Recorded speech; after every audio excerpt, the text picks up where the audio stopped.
What's up, guys? Talkin Brash, episode 36. We've made it to 36 episodes somehow. It's a crazy fucking world we live in. It's the first matinee show. I was supposed to do a matinee show last week, but I was working, couldn't get it done. So I have to make a rain check with Mike Tipping of the Sluts. So long until the seance. Curtis Grant, what's up? Dicko North, I expect you to be here soon.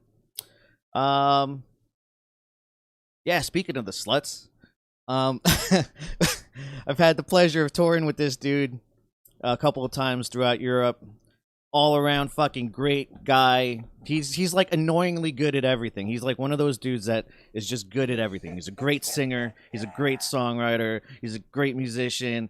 Awesome sound engineer. Like, he's a great tour manager when he's doing that sort of thing. Fucking, yeah. I don't know how he does it, but my good buddy. I'm gonna unmute him here. Fucking Chris Lanterns, dude. Hello. What is up, man? How are you doing? I'm all right. It's good to see you. It's really good to see you. Honestly, it's been a while. It has been a while. And to have a proper conversation, too. Yes, and you mentioned the Sluts, obviously the band called So Long Until the Seance, right? Right. And I remember, so we were in Cardiff on the tour together, and I know you know what I'm going to talk about. Oh, yeah. It was they kept being late to every show, right? And the sound checks, we needed the sound checks to run on time. We were waiting for those guys to arrive. And Loki just went, "Where are all the sluts at?" And as he said that, the bartender girl just opened the door and walked in, and it just looked like Loki looked straight at her and went, "Where are all the sluts at?" And she was remarkably beautiful too. Like, oh god, yeah, what a great moment. Yeah. Fucking, I miss touring, dude. I was looking at the pictures for the thumbnail that I created for the stream. I'm looking through all these pictures, and I'm like, oh my god, I miss everything about this. I miss you, but I also miss just going to new places and exploring as we do at night. Yes. Jumping on scooters, you know, just doing all sorts of shit. Oh man, yeah. Getting into situations, but yeah, man, I miss it. I miss playing. I miss all of it. Yeah. So the longest consecutive tour I've ever done is with you. Yeah, and what was it? 3 months and a week or something? Yeah.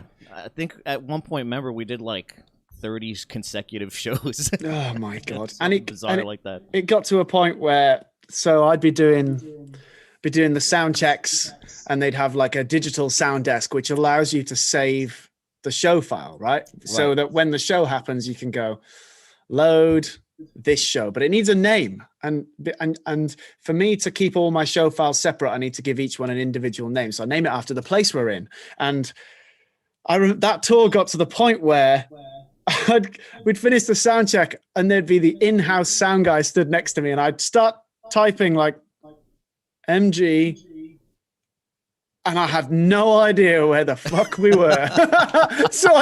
I didn't want to be that guy. I didn't want to be so rude and be like, "Yo, man, like I'm too cool to know where I am, man." But like, I did not know where we were, and I'd say, "Sorry, where are we again? Where are we?" And he'd say, say wherever it is, Rannica or somewhere in Italy, and I'd be like, "Okay, Rannica, thank you." Right. Sorry. Yeah, there was a stretch there too, like, because we were going pretty hard after the shows, almost on a nightly basis. Like, you know, especially for me, I go over there to Europe, and like, who knows when I'll go again. So I want to make sure that I go out, fucking hang out with people, talk to people, see whatever I can. And I just, I don't want to miss out. I have fear of missing out, FOMO. Yeah, 100%. You know what I mean? Yeah, I know. So I was going out every night, and you were pretty much coming with me. Otherwise, I don't know how we would have made it back some nights if you weren't there. Oh, man. Honestly, like usually, you're a bad influence, is what I'm trying to say. Yeah, like you're a good time. You're a good guy, and you make nights worth doing. Right. Like, I've just seen that I can, because I can see your chat here. I can see Chipocalypse is here. That is. Right. Do you remember Martin and Jen from? Of course. Yeah, that's Martin from. Right on. Jen. Yeah, so obviously they've met us on a night out as well. But I don't know. It just feels right. And I remember it got to a point on the tours where you'd look at me and you'd go, "Shall we?" And it's right. Well, it would be rude not to. It'd be rude not to. It always, the day changes as it progresses. Like, after load-in, we're like, oh, man, I don't know if I can do it tonight, bro. Like, 100%. sorry. 100%. Right? And then, like, opening band, and I start fucking drinking a little whiskey just so I can go on stage and rock. Like, there's that concoction of the right amount of booze to go rock. Right? Yeah. But then you do that, and then you play the show, and your adrenaline just spikes like. And after the show, I'm like, "Yo, we going to do something?" It's so from my point of view, it's like, you know me, like I'd have a few beers before mixing the show, but I know if I drink too much, then everything sounds incredible, and I'm like, yeah, fuck yeah, it sounds so good, and it could be sounding absolutely shit out the front, right? So Right. so obviously, like, you know, I was holding off on the beers. I'd have one or two before each show, and then immediately after the show, I'd be packing stuff down for ages. So you'd be drinking, chatting to fans and stuff, and I'd be like, get this shit away so I can catch up and drink with these guys. Sometimes we would fucking those lines like after the show, man. We'd be there forever. And like I remember some of the clubs being angry at us, like, can we get these people out of here? Fucking, we're trying to close the venue. Oh yeah, I remember trying to distract all of the venue owners and promoters for as long as possible, and say, just give them 5 minutes, you know. Just give them five more minutes, and they come back 5 more minutes later, like, dude, there's still 200 people for them to talk to. Like, we need to close the venue, and I'd be like, yeah, 5 minutes. Give us right. They need to close the venue, or like, you know, EDM night's about to start, or whatever the fuck. Yeah, exactly. Oh, those are the worst. I've just seen Jenny's. Yeah. And she's used the lantern emoji here on YouTube. Very nice. How? Oh, are you streaming through something else as well as YouTube? Twitch. There you go. All right. And so they're watching on Twitch. Facebook. Ah, I didn't know they was on Twitch as well. We're on Facebook, Twitch, YouTube. We're a real broadcast here. Oh, great. We run cool. We run a good ship over here. So a funny story about so for your viewers who don't know who I am, obviously we met because I'm also a sound engineer, right? And I had the wonderful experience of working with you guys on tour multiple times, and I love it. I think you're a great, you're a great guitarist to mix for a starters. You know, in sound check, it's like, guitar, please, and you're like. Do you remember I put on my Instagram story a few times just a video of you in random cities going.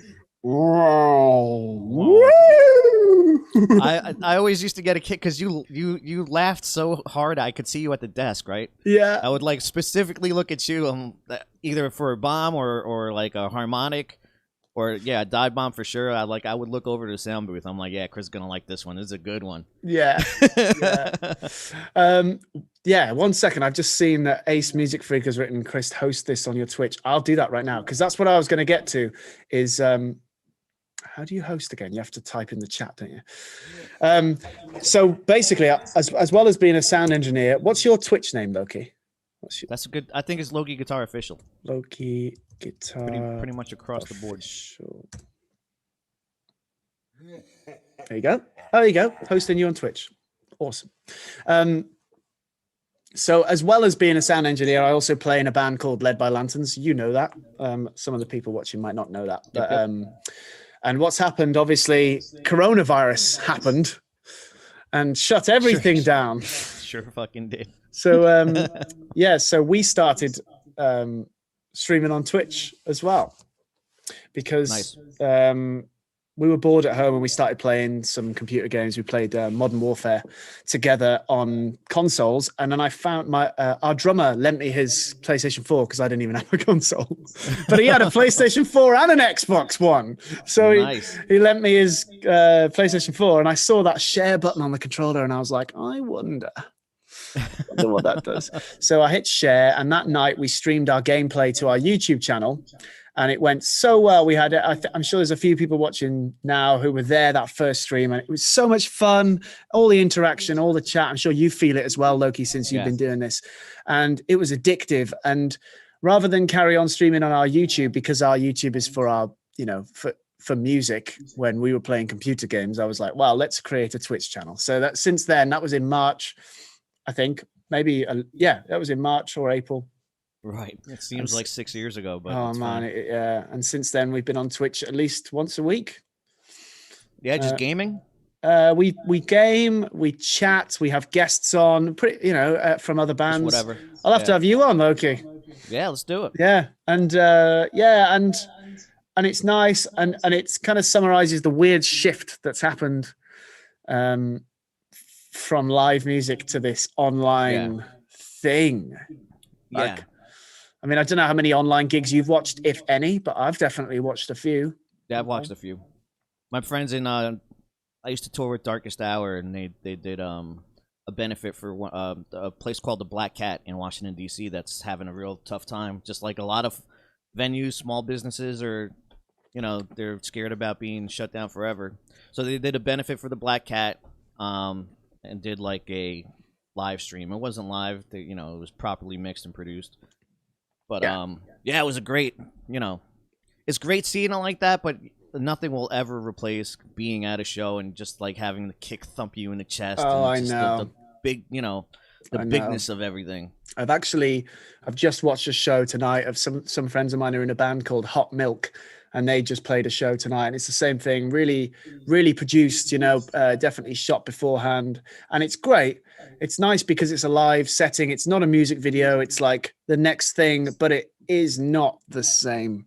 It's not the same. The live chat makes a big difference because you can see people, you can read people's reactions, and there's people going, mosh pit. Like, it's like, well, you can't mosh pit. And there's people like wall of death. But so you kind of get a bit of it's like 5%, isn't it? It's like 5% of the vibe, But it's the best we can do right now. I mean, you started, just before you went live, you told me that places are open over there, right? In Tennessee, there's a curfew for bars, and I think it's 11 o'clock in the city of Nashville itself. But like, if you go outside of the county of Nashville, it's the Wild West. It's wide open. No one gives a fuck about anything. Really? Yeah.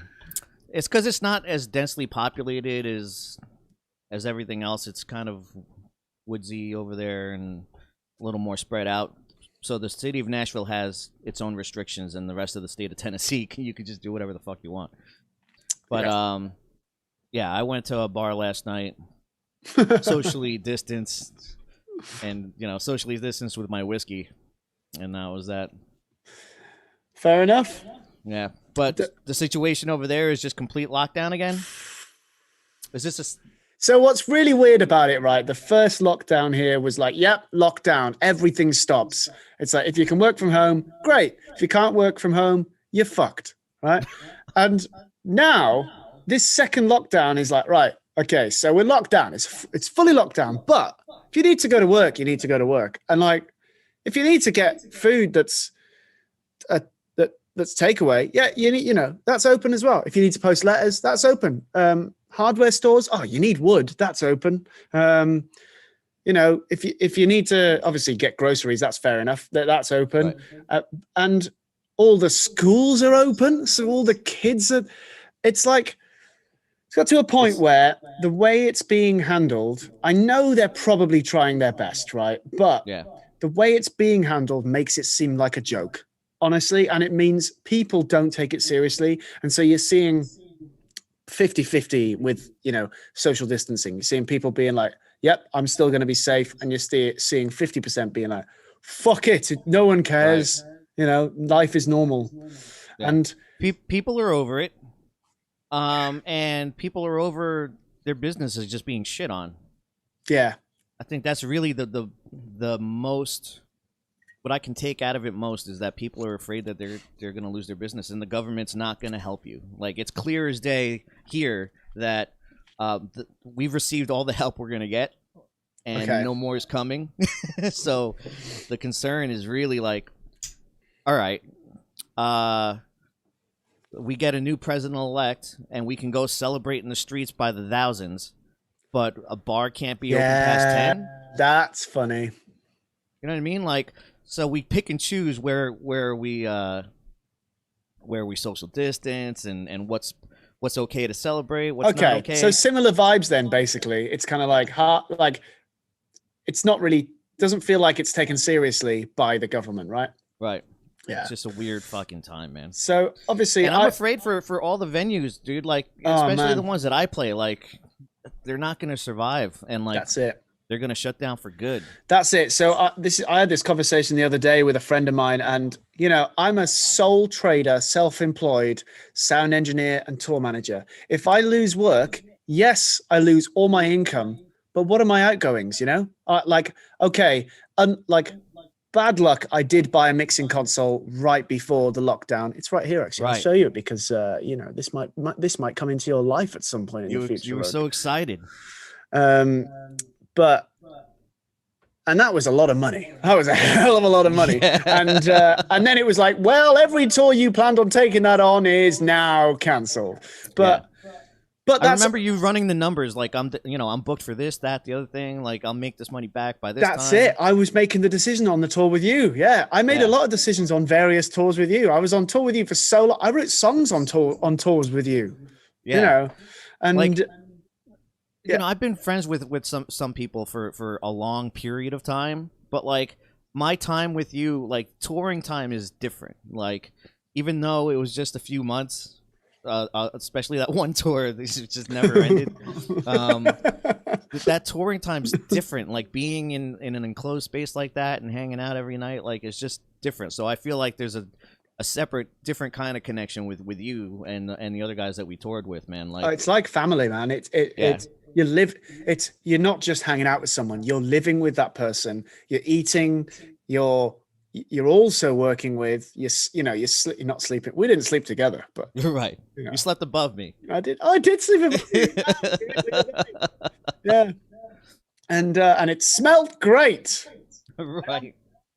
And we had people that were smellier than others, It happens.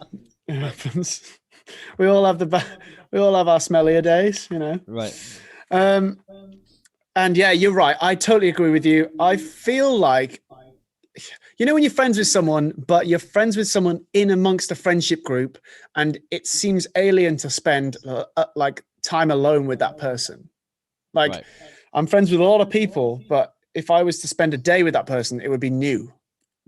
Like, I've never done that before. Whereas with you, I feel like I can't right now, obviously, but I could fly to Nashville and I could spend a lot of time with you. And we could just hang out. It would feel second nature. Like, that, you're right. That is touring. That you become not just a crew working together, not just workmates, but a family, definitely. And you go through some random shit together. Like, what stuff has gone on our tours.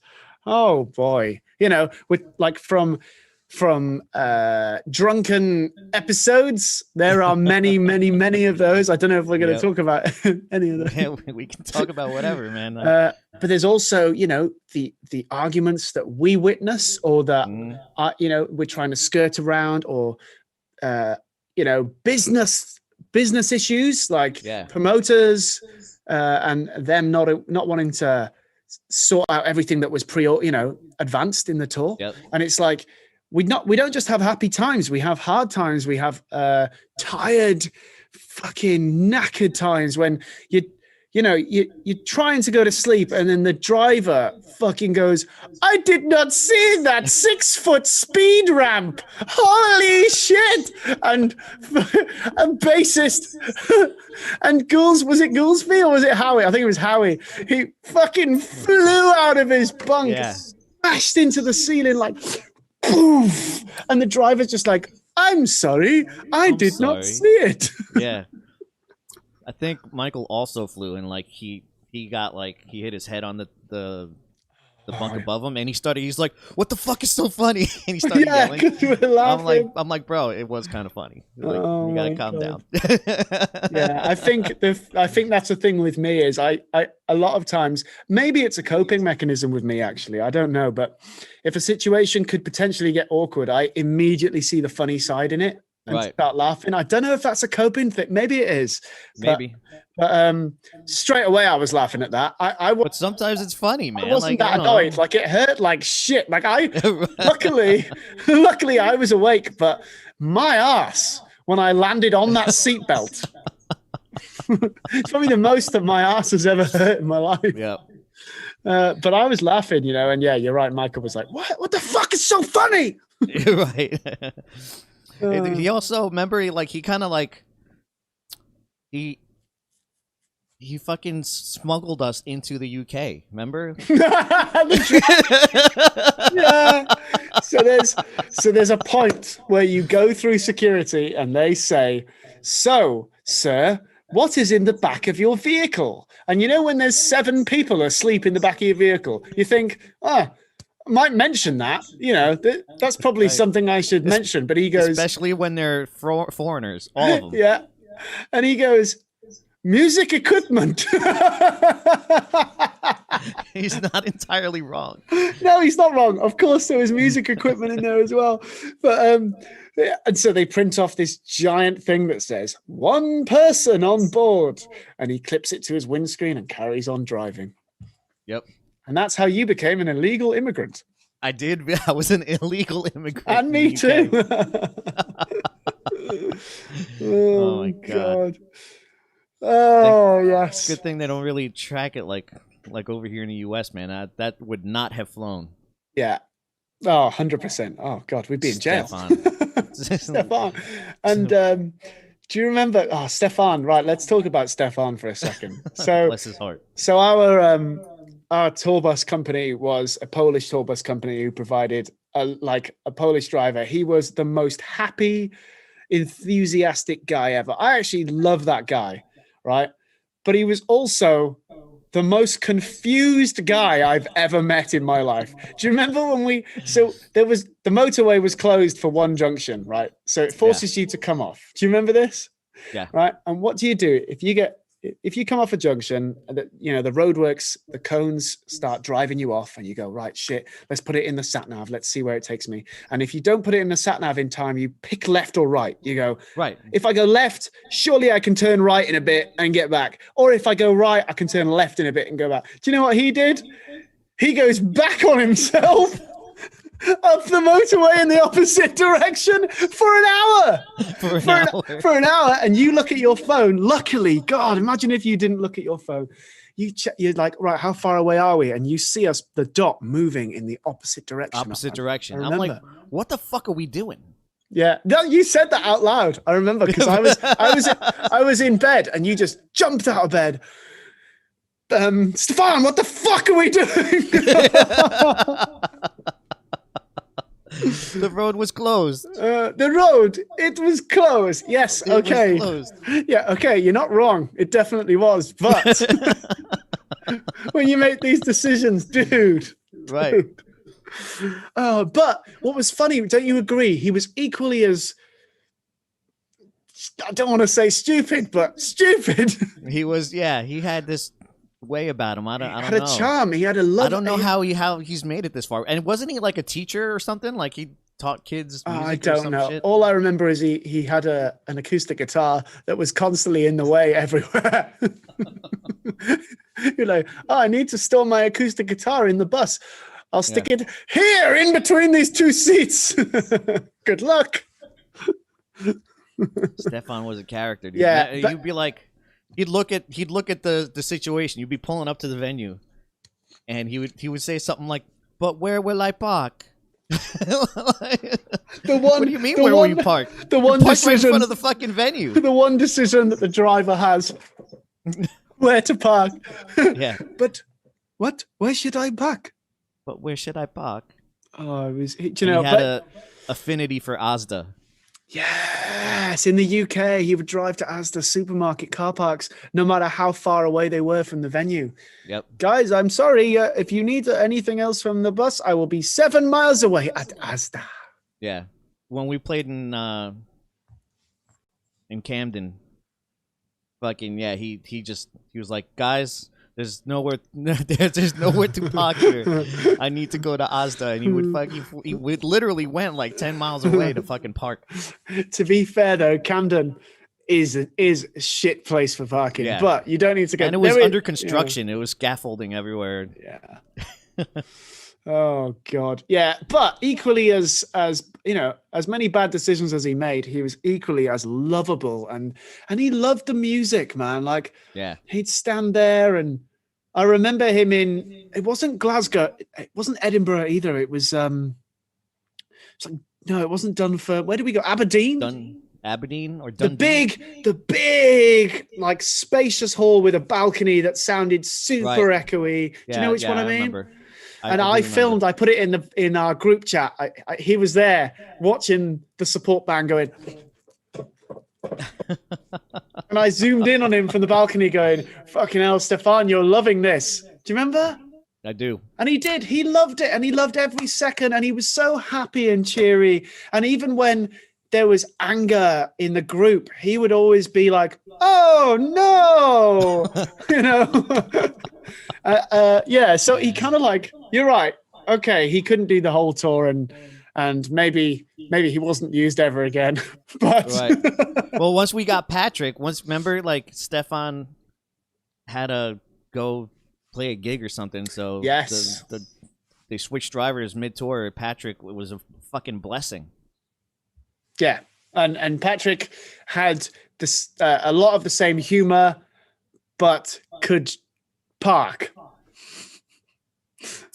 Yeah, he could park. He could do everything. Remember, he like maneuvered into that one lot where he literally had like a half an inch on every side and on top. Yeah, and he pulled into this fucking parking lot like a pro. Yeah, good driver. Remember Stefan? Like he would have to take the trailer off to do any maneuver.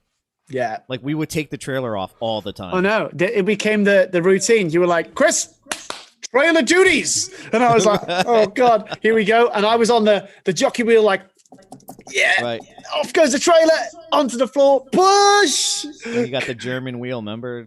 No, it was the Polish wheel. The Polish wheel. Yeah, yeah. It was more of a hexagon than a circle. Right. God damn, man. And then it completely fell off one day, and there was no Polish wheel, and we had to buy a new wheel. One that worked. Yeah. And so actually, with a load of the tours I had coming up before COVID happened, I'd also rebooked Patrick in the same bus. Oh, nice. With some other bands I work with. Obviously, I'm still talking with Lucas, who runs that company. I'm still speaking with him about constantly moving the booking backwards in time. I know. He was getting frustrated with me because we were moving all the stuff backwards. Everyone is. It's not our fault. And he does know that. He does know that. Yeah. But I'm gonna, when things do go back and we can tour, and the things that I'm planning do come into fruition, I'll absolutely be using Lucas again. Yeah. Oh, great. We get to be on the bus again. Yeah. And they got a new bus with a toilet. I know. I've seen it. And it's got a microwave and a kettle. Moving up in the world. Yeah. We can make tea, Loki. Tea. Yeah, the toilet was a big deal. Like, we were like, yeah, we want that one, absolutely. Yeah. So good times. Yeah. And so the point of all of this is that you bought this fucking board and you had all these tours planned out, and they got canceled. And now you just have a really expensive board. Yes. What do you do with it? So what happened was, obviously, we started the Twitch streaming, which has really helped our band, money-wise, to be honest. And thank you to anyone who's watching who's subscribed or donated at any point. That's obviously, you know what you've done for us. You've really helped us. But personally, yes. So the board is sat here on my desk, looking really nice. Don't you think? Really nice. Great piece of furniture. But I have mixed. You probably labeled it to the utmost degree. Oh, that it can yeah, I will show you. I will. We're not just going to talk about this. I will. Let me turn the light round. Let me show you. So I've got all of the pro gaff going up the side, all the group. Yeah, look at this. Oh, you know me. You know me too well. And labeled. And labeled well. But I have mixed one real show on it. And that was a band. Well, actually, it was two bands, a band called Sun Arcana and a band called Stand Atlantic at Norwich in the waterfront. One show, because on the tour I was on, I said to the guys, I've just bought this desk. I know in the contract we're using house desks, but I'll bring it anyway, just in case. And we got to this venue, and the venue had a massive analog console. And I said, well, how about the headliners use that console? And I use mine, you know, It'll save time, it'll save effort. And they were like, yeah. So I used it for one show and it was great. And it went really well, sounded great. I was happy. And that was it. That's awesome. And since then, I have used it to record a live session that my band did, led by Lanterns. We've actually uploaded one song from that to YouTube a couple of weeks ago, a song called Criminal. We're uploading another song. Oh, actually, this is brand new news. Damn. So on Wednesday, we were going to announce this. But on Friday, we're uploading another song, Fever. Our song Fever is being uploaded Friday to YouTube from the same live session. Right on.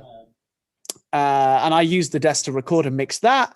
And I used the desk to mix another live show with two different bands and a different a live stream, two different bands. And that's it.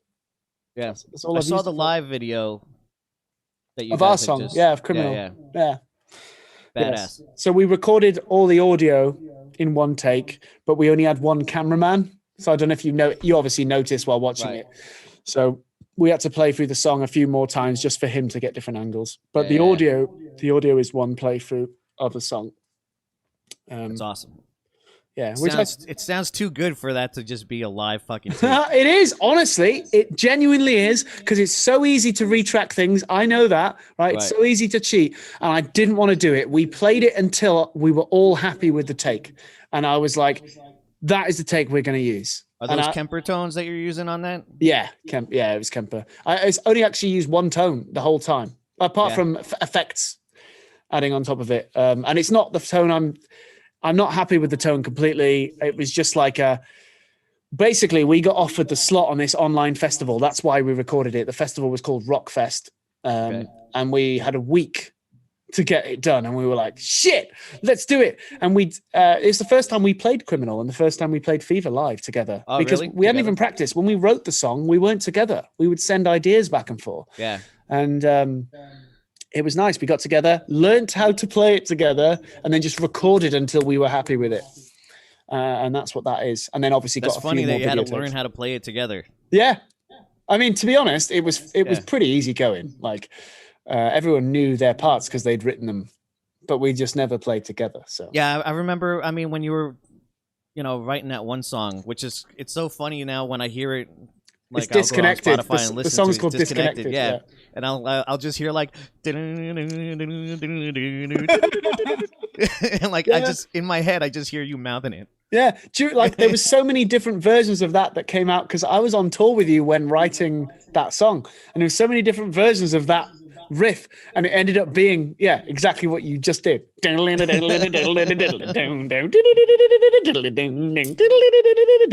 was actually I've actually been meaning to bust your balls about those me in my apron. Those harmonics. Sorry, I've just been served food by a chef. Very nice. What kind of fucking operation you running over there? So that's Boots. So that was Boots who used to sing in our band. I don't know if you've ever met Boots. Maybe you did in Birmingham. No. I'm not sure. Not sure. I'm not sure. But he But is anyway, a who great played cook. those harmonics? Who played those harmonics on the guitar? But what, on the demo? Or, Yeah, on the actual recording that I hear on Spotify. Like, well, yeah, that who was performed. Yeah, That was you? me. Yeah. Bro, you gotta put a little more power. It just sounds like you're like. Listen.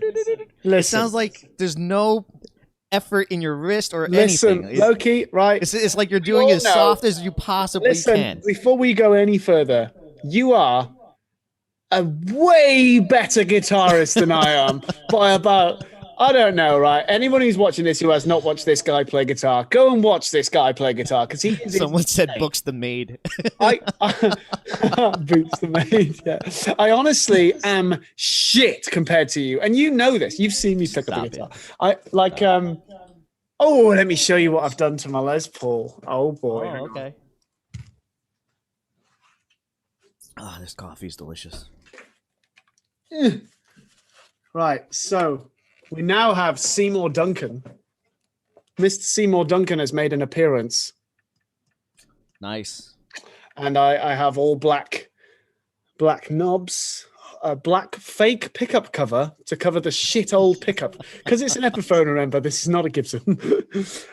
All black knobs and black locking tuning pegs. Oh, damn, son. Yeah, I'm actually really happy with it. And it sounds so much fatter. Yeah. That. But yes, it's know. Amazing when I hear those songs, right? And like it's very poppy. But those guitars kick in and the tone is massive. I'm like, these guys are using the heaviest tone possible for this pop music. It's great. I know. I love that though. Because I listen to a lot of heavier stuff. Actually, I've got music playing really quietly now for me, actually. I'm listening to do you know Architects? Have you listened to Architects? Yeah. So there's one of their songs on at the moment. It's like and I love that kind of that tone. And but honestly, yeah, you're probably right about the harmonic strength I'm putting into it. There's right? No strength into it whatsoever. Shut up. I imagine, dude, just being like. I'm like, can we at least like? Do you know what? Fucking... Do you know what happens live? I miss about half of them. it's like.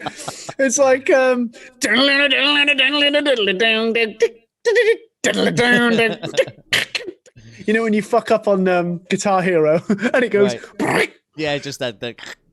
Yeah, no, I've actually been meaning to bust your balls about this for quite some time. Every time I listen to it, I'll be like driving. I'm like. I gotta text Chris about this, and I forget.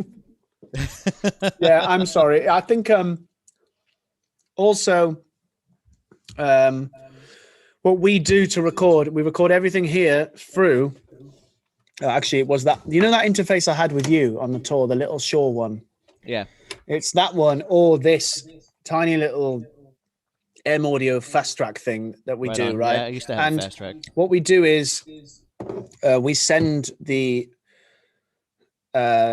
everything off to our friend Jules, who mixes it, and so I'm sending him a clean DI guitar. And when you're listening to that, it's really hard to know. Like, if he just boosted the level of what I played going into that amp, it would probably sound like a Hit It Harder, right? But he's chosen an input level and a gain level that makes it sound like it sounds. And when we get, in the mix, I think it sounds great. Obviously, you've picked out the fact it sounds like I'm a pussy hitting the strings. And you're probably right. But it does work in the context, because you're right, it's a pop song, essentially, with heavy guitars. So maybe it didn't have to go... No, I'm not saying it needed to do that, but I mean, I'm just saying maybe work on your forearm muscles or something so you can... I can definitely work on that. Right. It is lockdown. Right. I've been doing so much playing, dude. It's crazy. Good. And playing all different styles. Like I've been going back and like learning I've gone back and learned At the Gates songs and just all over the spectrum, just doing all sorts of shit. And my metal chops have gone down and my lead work has gone up. So I've been really practicing metal chops again. I actually had I think it was a dream or was it a daydream about a Led by Lantern song, and it was like featuring Loki. And then there was like, honestly, this I'm not just making this up. And there was this mental guitar solo with dive bombs and fucking everything in it. And then I thought, I mean, that's a great idea and everything, but then what the fuck happens when we go to play it live? Do you know what I mean? Right. Yeah.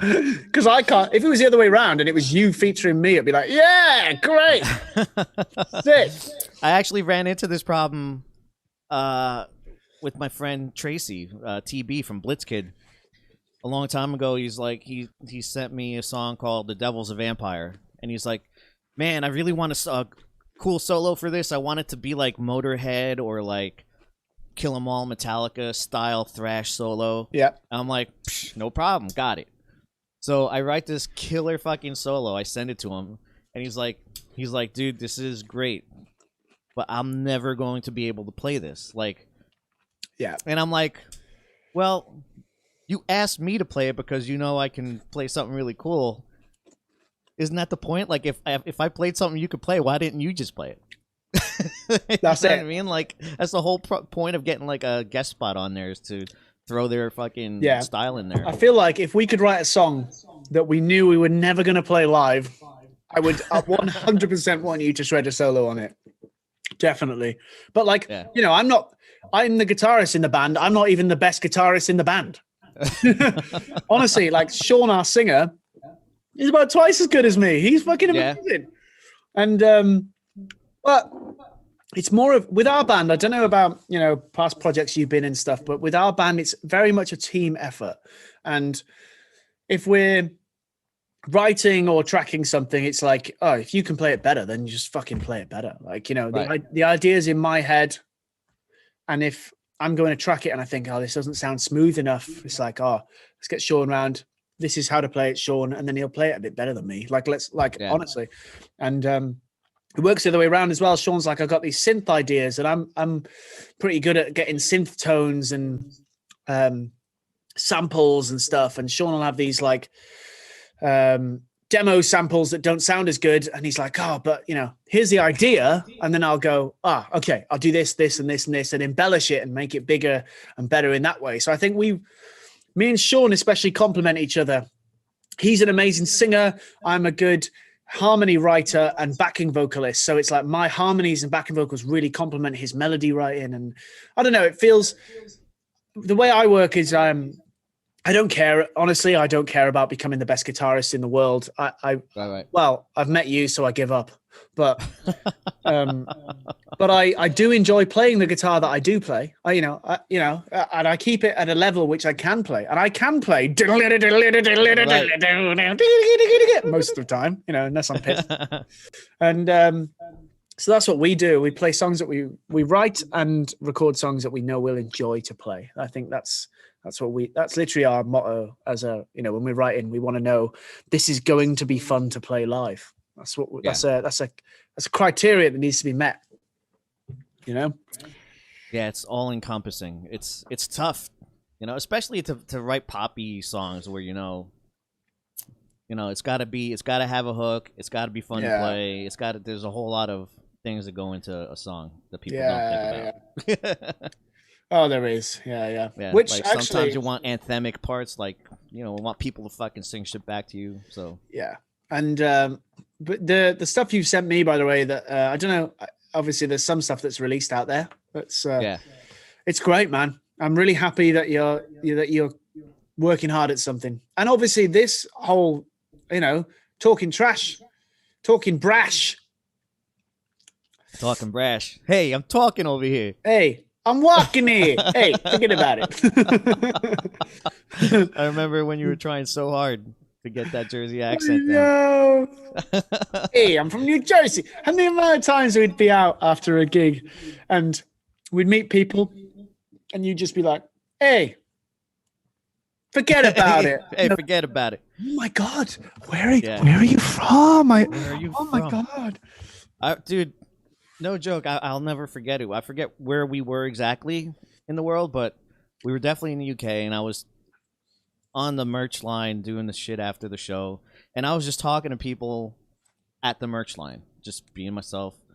And this chick turns around, like she gets up from the chair, and she's like hanging over us, and she goes, "Are you American?" And I'm like, "You goddamn right I am." "Are you from New Jersey?" Where was that? Fucking right I am. Where was that? I don't know, but like her boyfriend was right next to her, and like it was just like boyfriend gone. I'm talking to Loki now. I'm like, oh man. No. Do you know what? You got yourself in a lot of situations like that, man. Well, Right. I mean, maybe it wasn't a lot, but it seemed like like a lot. Yeah. Oh. You know, it's like I didn't ask for this. Like I didn't tell this girl, "Yo, leave your boyfriend or whatever." Like she just fucking. That was it. All it took was me to just say a couple of fucking Jersey lines, and it was over. You're tearing girls away from their boyfriends, tearing girls away from their mums, which is something else. Oh. So, you know, there was that girl. Well, I won't name a city, won't name a place, but there was a girl who was out, and her mum was out with her. Mm-hmm. And her mum did not approve of you, Loki. Not one bit. No. And well, I'm not sure if she didn't approve of me or because I mean she did go out with us and she was dancing. Remember, like we went to some dance club. She was fucking dancing with our Toro. Remember that? Yeah. And my friend Ryan was there as well. Yeah. And then like we were going back to where we lived at that night, and this girl was arguing with her mom whether she was gonna come with us or not, and the mom was like, "Fuck no," and we're like, "Yo." You know, shit or get off the fucking, bowl. Like, what's going on? Like, you're coming or you're not coming? And she's like, she leaves her mom. Goodbye, Mom. I remember, right? We were going to the Uber driver. Go, go, go, go. When she got in the car, and we could see her mum in the rearview mirror just going away into the distance going, "You fucking. And we got back to the hotel, and I remember we were like, let's honor Loki. He has succeeded in tearing this girl away from her mother.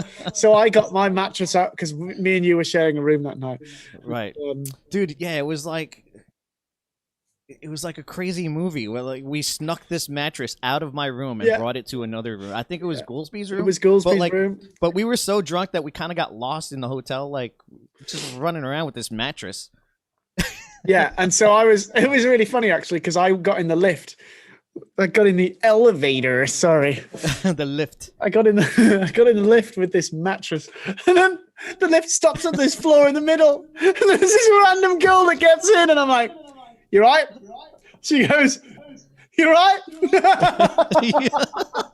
And I'm just there with this double mattress shoved against the wall of the lift, like, just trying to look past it, like, just moving rooms. Just moving rooms. Yep. Oh my God! What the fuck is wrong with us? Yeah. Oh, I know. Good times. Walk of shame in the morning as well. Had it all for everyone.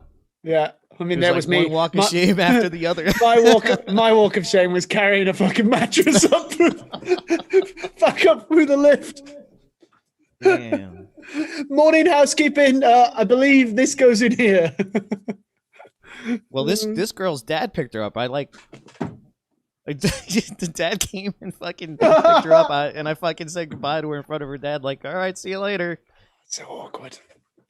Just got to emphasize, she was not young, by the way. Obviously, she just lived with her parents. She just lived with her parents. Yeah, I just needed to get She was like freshly divorced or something. Yeah.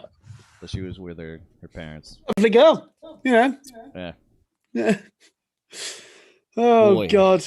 And that's just one of the stories. I remember, obviously, I saw in your intro today, actually, that before this stream started, that you've had Howie on. I've had Howie on multiple times. Fucking, in fact, so I used to have this thing called Blackout Friday, where I would accept donations, and for every $5 donation, we would have to do a shot.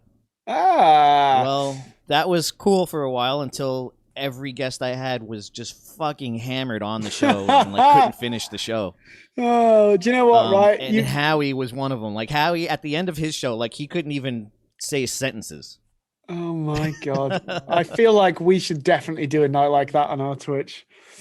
Oh my god. We did a fundraiser once, and we said for every £50 we raise for the charity, we will all eat a croissant. And Croissant. honestly, right, the amount of fucking croissants that we ate, we were like our drummer was on the edge of throwing up, and he was going and it was setting us all off. Everyone watching was like, please, no croissants. In fact, people are writing it in the. Yeah. That was. Led by no croissants. Actually, Lara already wrote, yeah, sounds better than eating croissants. Yeah, Right. Literally, what a fucking horrible time that became so quick, man. I thought, and do you know what I thought was clever? I bought these tiny little, the small croissants that come in a pack of about 16, and they've got the little chocolate fillings. Right. So I was like, oh, yeah, I only have to eat this small croissant every time. But the chocolate made it fucking worse. How many would you say you ate? So we raised £1,015, which meant we ate 21 croissants each. Which actually doesn't sound like a lot, but you try sitting there and eating 21 fucking croissants in a row, man. A lot of carbs. It's a shitload of carbs. But it was still good fun. I didn't eat croissants for about 3 months after that, to be honest. Right. Yeah, I bet, man. Fuck. But the shots thing, yes, I really like when we first started streaming, it was a thing. Every time we'd get shot in the head or something on Call of Duty, we'd go, oh, piss. And the and the deal was whenever we said piss on stream, everyone watching and us would have to drink. Have to do a shot. Yeah. It wasn't ever strictly a shot, actually. It was always just like a take sip. a swig or whatever. Yeah, swigging a drink. And yeah, I used to play a bunch of drinking games for different things. Like sometimes me and my buddies would be watching hockey games, and every time the announcer would say the word zone, you would be surprised how many times announcers say the word zone in a hockey game. Like getting the puck out of the zone, entering the zone, fucking gotta dig it out of the zone. Fucking like it's just zone. So like we'd just be taking swigs of fucking booze. I'm not sure if you've ever watched the movie The Departed. I don't think I have. No. Well, they curse so much in that movie, and we also did it with the word cop. They say the word cop like every other, like you fucking cop, and like so there'd be like curses with the word cop, just like multiple swigs, just like throughout the movie. So yeah, every time a curse and every time they say the word cop. So if you want to watch The Departed and play a drinking game, do it every time they curse. And every time they say cop, you'll be hammered. So we actually do like a movie night every now and then in our Discord channel with our fans. So that's a great idea. We should totally play The Departed and do that drinking game. You will be fucked. Yeah.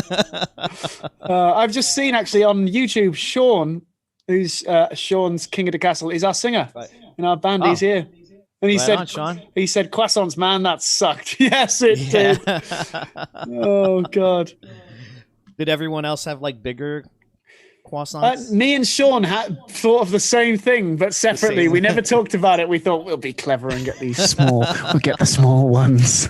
And it made us feel like shit, man. Oh my God. Yeah. Not a good time, but a good time for the charity. Yes. Right. Yes. What was the charity for? Like it was Black Lives Matter, and it was sort of we actually donated to an organization that split it evenly between a lot of individual organizations. Right on. With that, yeah. Fucking A, man. Doing stuff.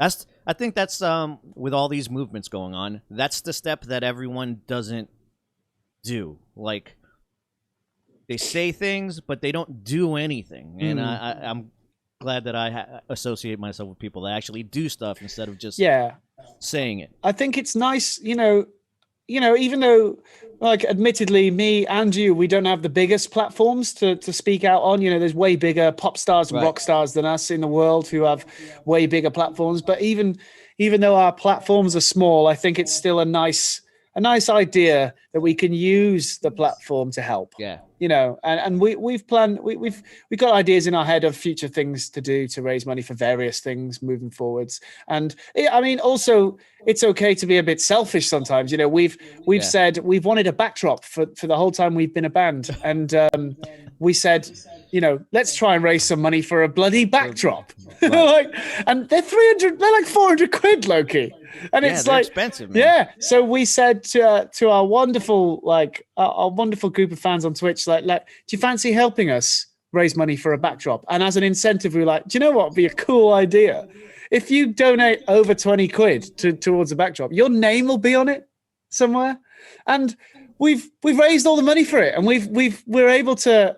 How many names do you have to put on your backdrop now? I couldn't tell you off the top of my head, but the idea is we got cool design where the names are faded into the texture. Like it's cool. Going to be really nicely done, actually. Right on. So again, thanks to anyone who has helped us donate to that. Let's talk about. You guys actually released a couple of singles during quarantine, right? So since March, there's been 2. Yeah, 2 and a couple. Fever, right? Yeah. So we did the first one we did was Criminal. Was that first? Criminal. Yeah. Criminal? Yeah. Criminal was first. Well, Criminal was kind of happened right as lockdown happened. Right. So that came out, and then please correct me, anyone in the chat, if you know better than I do. But you know, Criminal came out. You're right. Fans always know more than the musicians. Yeah, there's so much going on in our heads. Honestly, I don't know about you, but I'm planning forwards. There's a lot going on. We're writing an album. We're releasing an album. We're supposed to release it in December. That's been pushed back. But that's where I am in my head. So thinking back to when did we do Criminal? It was right before lockdown. Yes, you're right. So yeah, during lockdown, we released a song called Fever, which is actually written about lockdown and about coronavirus, and more like it's more about people's initial reactions to lockdown, which in the UK, don't know how it was with you guys, but it was like, shit, let's buy all of the toilet roll ever. Was that the same with you? Did everyone do the same thing? It was a bizarre. It's just a bizarre way of people just buying all the toilet paper. Yeah. What? Like what? For me personally, apparently that's the first thing on their mind is to like, oh my God, we're gonna be home for a long time. We need all the toilet paper. Like. What I know, like, don't get me wrong. I know you need toilet paper, right? Yeah. Well, I mean, technically you don't. I mean, you could go to the toilet and then just like splash the water at you or whatever. Wash your hands afterwards. But yeah, it was just so bizarre. And you could see people being selfish, and you could see rather than it was like the attitude was definitely not we're in this together. The attitude was save myself. And there's no community, it's just me. Yeah, and that like I think since then it's calmed down a bit, but that initial reaction was fucking ridiculous. And our singer Sean, who writes the lyrics, felt very passionate about it. And we wrote Fever, and I intentionally wrote a lot of the music to be dissonant. Well, it's still chords that work, but it's like minor, on the edge of working chords. I watched your Pro Tools breakdown. Oh, did you? Yeah. So so there's like chords. there's like chords and notes that are just like they do sit together, but they sit together slightly uncomfortably. Right. And I wanted it to feel like uneasy, because it was uneasy. It was like, what the fuck is going on? Why do I go to the shop? And in the UK, right, it was you go to the supermarket, and the supermarket was completely fine apart from tea, toilet paper, biscuits, and toilet paper. Oh, and pasta. Yeah, that was same here. Pasta gone, rice gone, rice as well. Yeah, all the any dried goods, all the canned shit gone. Yeah, mad. So yeah, we wrote that song.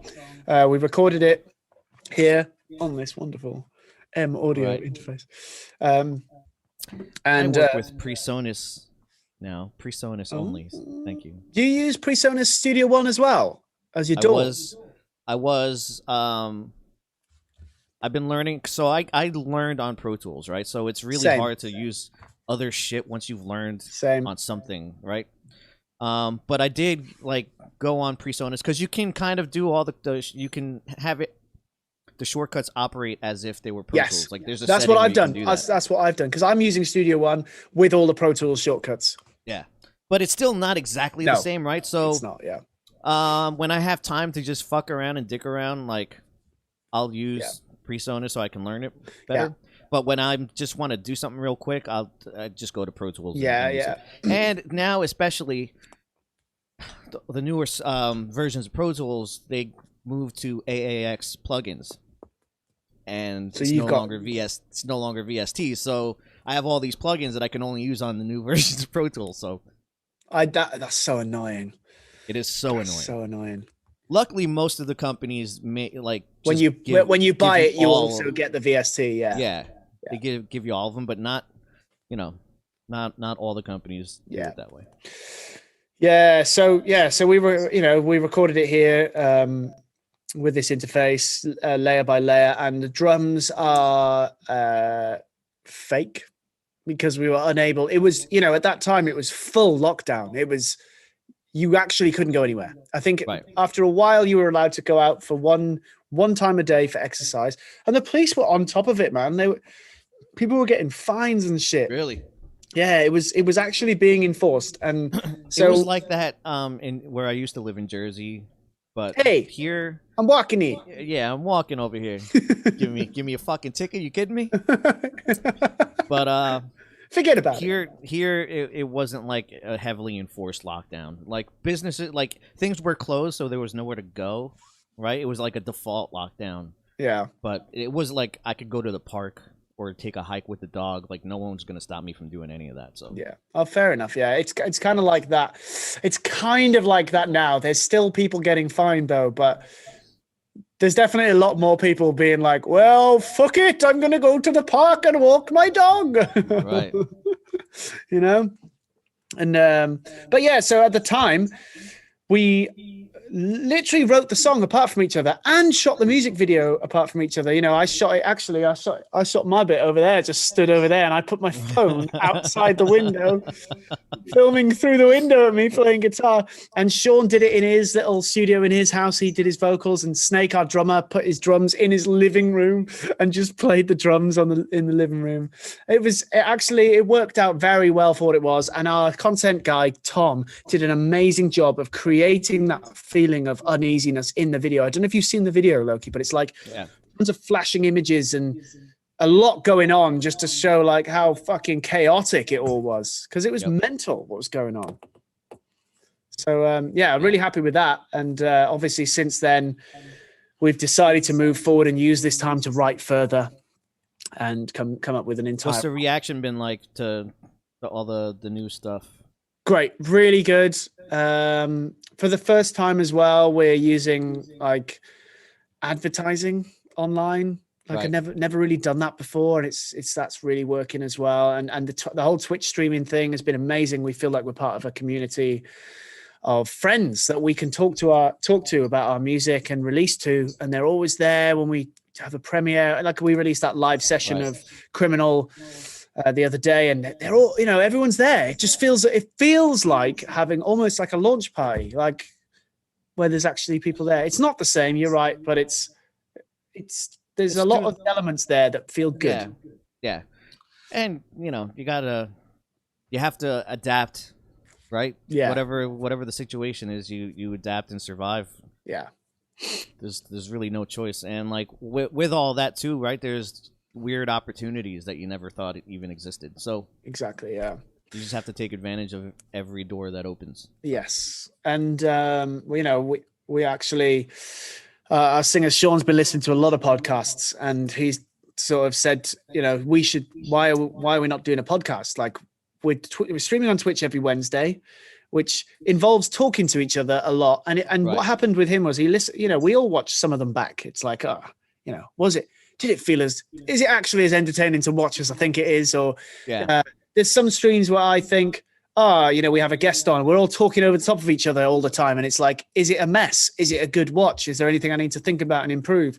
And then I'll always watch it back and be like, shit, this is actually entertaining. Like, I don't know if it's just me because I'm listening to my own jokes and thinking I'm really funny. But I think this is actually all right. Like, and Sean did the same thing. And he said, what? This is great. Because he listened to it at work in his pocket. So he didn't watch. He just listened. And he was like, these conversations we're having in between playing the games are great. Let's do a podcast. So that's the latest thing we've been doing. We've been recording like just an audio podcast that we're going to start releasing. And it's like this whole time of not being able to play shows and me not being able to tour in the industry, especially, has given me a lot more time. And I haven't even touched on what I've done to make money yet. I'll come into that in a second, but we're using the time as a band. I feel we're using the time a lot more productively. It's weird. Like, in a way, it's brought us closer to our fans. It's also with being in touch with my family more. It's brought me closer to them and friends, to be honest. It's weird because it's shifted online. There's a lot of this video calling going on, but I do feel closer to them. And we have been more productive writing wise than we've ever been. And so there's that makes sense too, because I mean, you were road dogging it, dude. Like, yeah. We went on that long ass fucking tour, but you just jumped onto. You left us so you had to do another tour. I jumped straight onto. Was it a Stand Atlantic tour? I think it was. I jumped straight onto a tour, and I was mixing 3 bands on that tour. I was mixing In Her Own Words, Shaded, and Stand Atlantic on that tour. That was straight after over the 3 months of tour that we'd done with you. And then straight after that tour, I went into my own band's tour with Normandy, and I was also mixing Normandy. Or it was the other way around. Maybe the Normandy tour was straight after your tour and Stand Atlantic was after that. But Lara's just written "Missed That Tour" on Twitch. Yeah. Right. Yeah. You're right. You're right. I was a busy boy. You were busy as fuck. So I could only imagine that a break from all that to actually concentrate to write. Yeah. If I'm honest, first few months of this were fucking horrible, and I hated it, and I missed it, and I wanted it. Since then, it's not been so bad. Yeah. I'm actually starting to get the fever right now, especially in the fall. Like, the fall to me is like touring has seasons. Yeah. Right. And the fall is like the beginning of let's fucking go. This is the beginning of our year. And to have that taken away, like, I'm really starting to like get amped up and wanting to play. Yeah. But I'm sure like the holidays, we're usually home and shit like that. So maybe I'll calm down. But right now I'm like chomping at the bit, wishing. Yeah. And with me, I don't know about you, I'll watch a live gig. Obviously it was a live stream gig, but still seeing production and seeing some lighting fixtures and some risers and microphones on a drum kit, Loki. Right. And it's like, they had a great setup. They had big video walls and everything. And it's like, fuck, I miss that. I miss being involved in waking up, on the tour with you, for example, you going,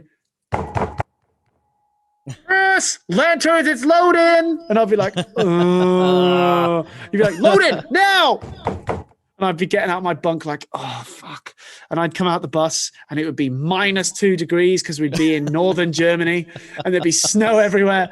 And I'd be like, oh, my God. And there'd be like this eager local crew standing there like, hello, we're ready to unload. And what do we take? And I was like, I'm unloading, unlocking the locks on the trailer like, yeah. And then it's like I slowly wake up. It's usually my fault of why he was like this. Oh, 100%. You are the worst influence. out In until fact, 4 I remember the first tour that I did with you. You're like, I don't normally do this. Like, this is not something that. Yeah. Well, the first tour I did with you, I was the driver. Right. That's a different thing. There's a reason you can't. The recent tours I've done with you, there's no way you could behave like that if you were the driver. But you're right. That's why I made it like certain that we'd get this other company so you wouldn't have to drive. You'd just be You sound tech. absolute legend. Yeah. And what a good time that led to, eh? What a fucking great time. Yeah. And honestly, like, we know it's going to happen. I'm going to tour with you in the future, and it's going to be brilliant. Yeah. That's a fact. That's just a fact. There's no way that's not going to happen. And also guaranteed, I'm going to fly out to see you at Nashville. And also, I'm going to go and see Adam and Howie in Vancouver. Right. It's going to happen. Right now, I don't know when, but it's. Yeah, I keep track of international travel when that can possibly happen. Like right now, I could go to Croatia.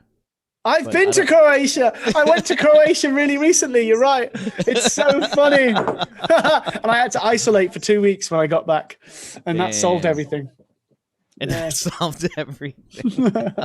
It's like, well, you can't go anywhere else but Croatia. All you got to do is stay home for 2 weeks, and you're good to go.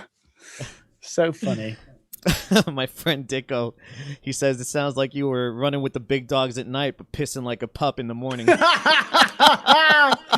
Yeah, do you know what? That summarizes it.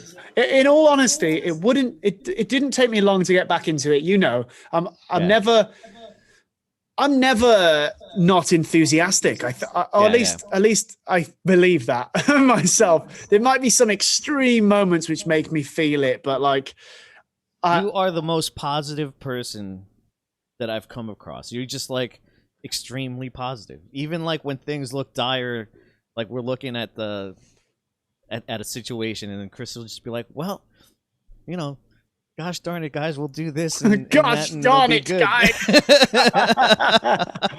I'm like, where's this guy get this positive attitude from? Yeah. Well, do you know what? Right, that literally is because I enjoy what I do, and I enjoy. Also, Weirdly, I was talking to someone about this the other day. I enjoy the stress of it.